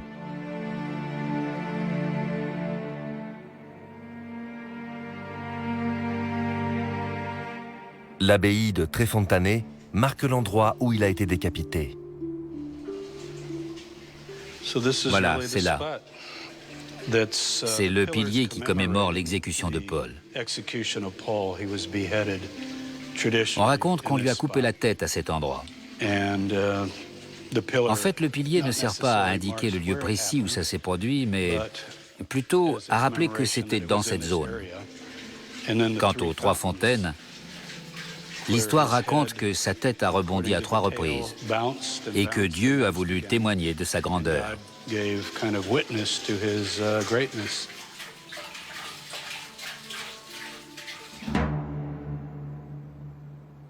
Après la mort de Paul, les empereurs romains ont continué à persécuter la religion chrétienne et à martyriser les fidèles qui refusaient d'accepter les dieux païens.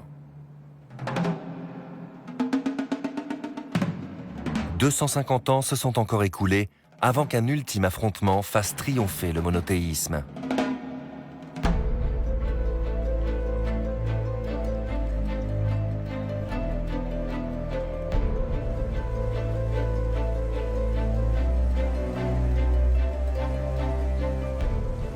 C'est sur ce pont que la bataille a eu lieu, le pont Milvius. En gros, il s'agissait de décider qui prendrait le contrôle de Rome et deviendrait ainsi le prochain empereur.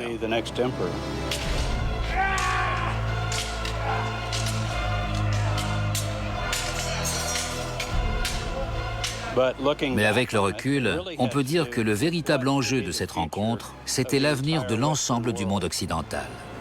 D'une certaine manière, c'est le sort du monothéisme qui était en jeu sur ce pont.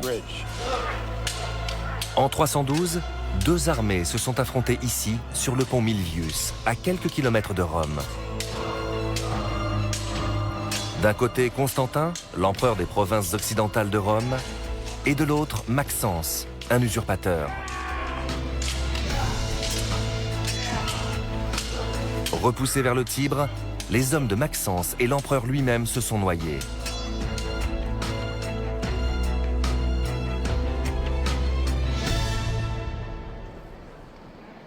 À Rome, Constantin a fait ériger un arc de triomphe en souvenir de sa victoire.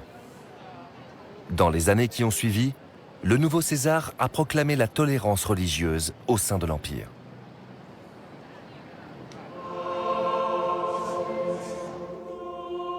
« 70 ans plus tard, le christianisme est devenu la religion officielle du monde romain. C'était le triomphe de la croyance en un Dieu unique. Un concept venu du Proche-Orient et qui domine désormais l'Occident. Plus tard, ce concept a été repris par d'autres religions. Dans le prochain épisode de cette série, nous découvrirons comment une nouvelle religion monothéiste, l'islam, a adopté et adapté la foi d'Abraham avant de se répandre à la vitesse de l'éclair dans tout le Proche-Orient et au-delà. Allahu Akbar, Allahu Akbar.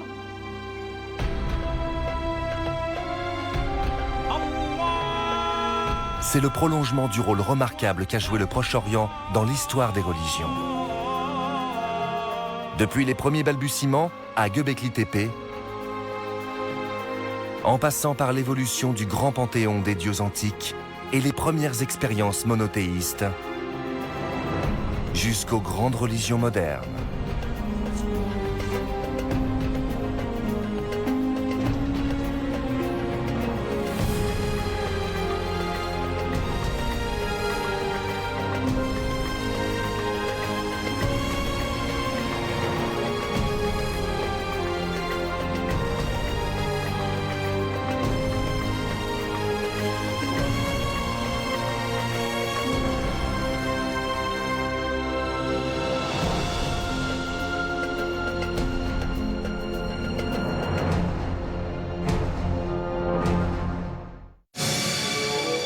Ce programme vous a été présenté en partenariat avec le magazine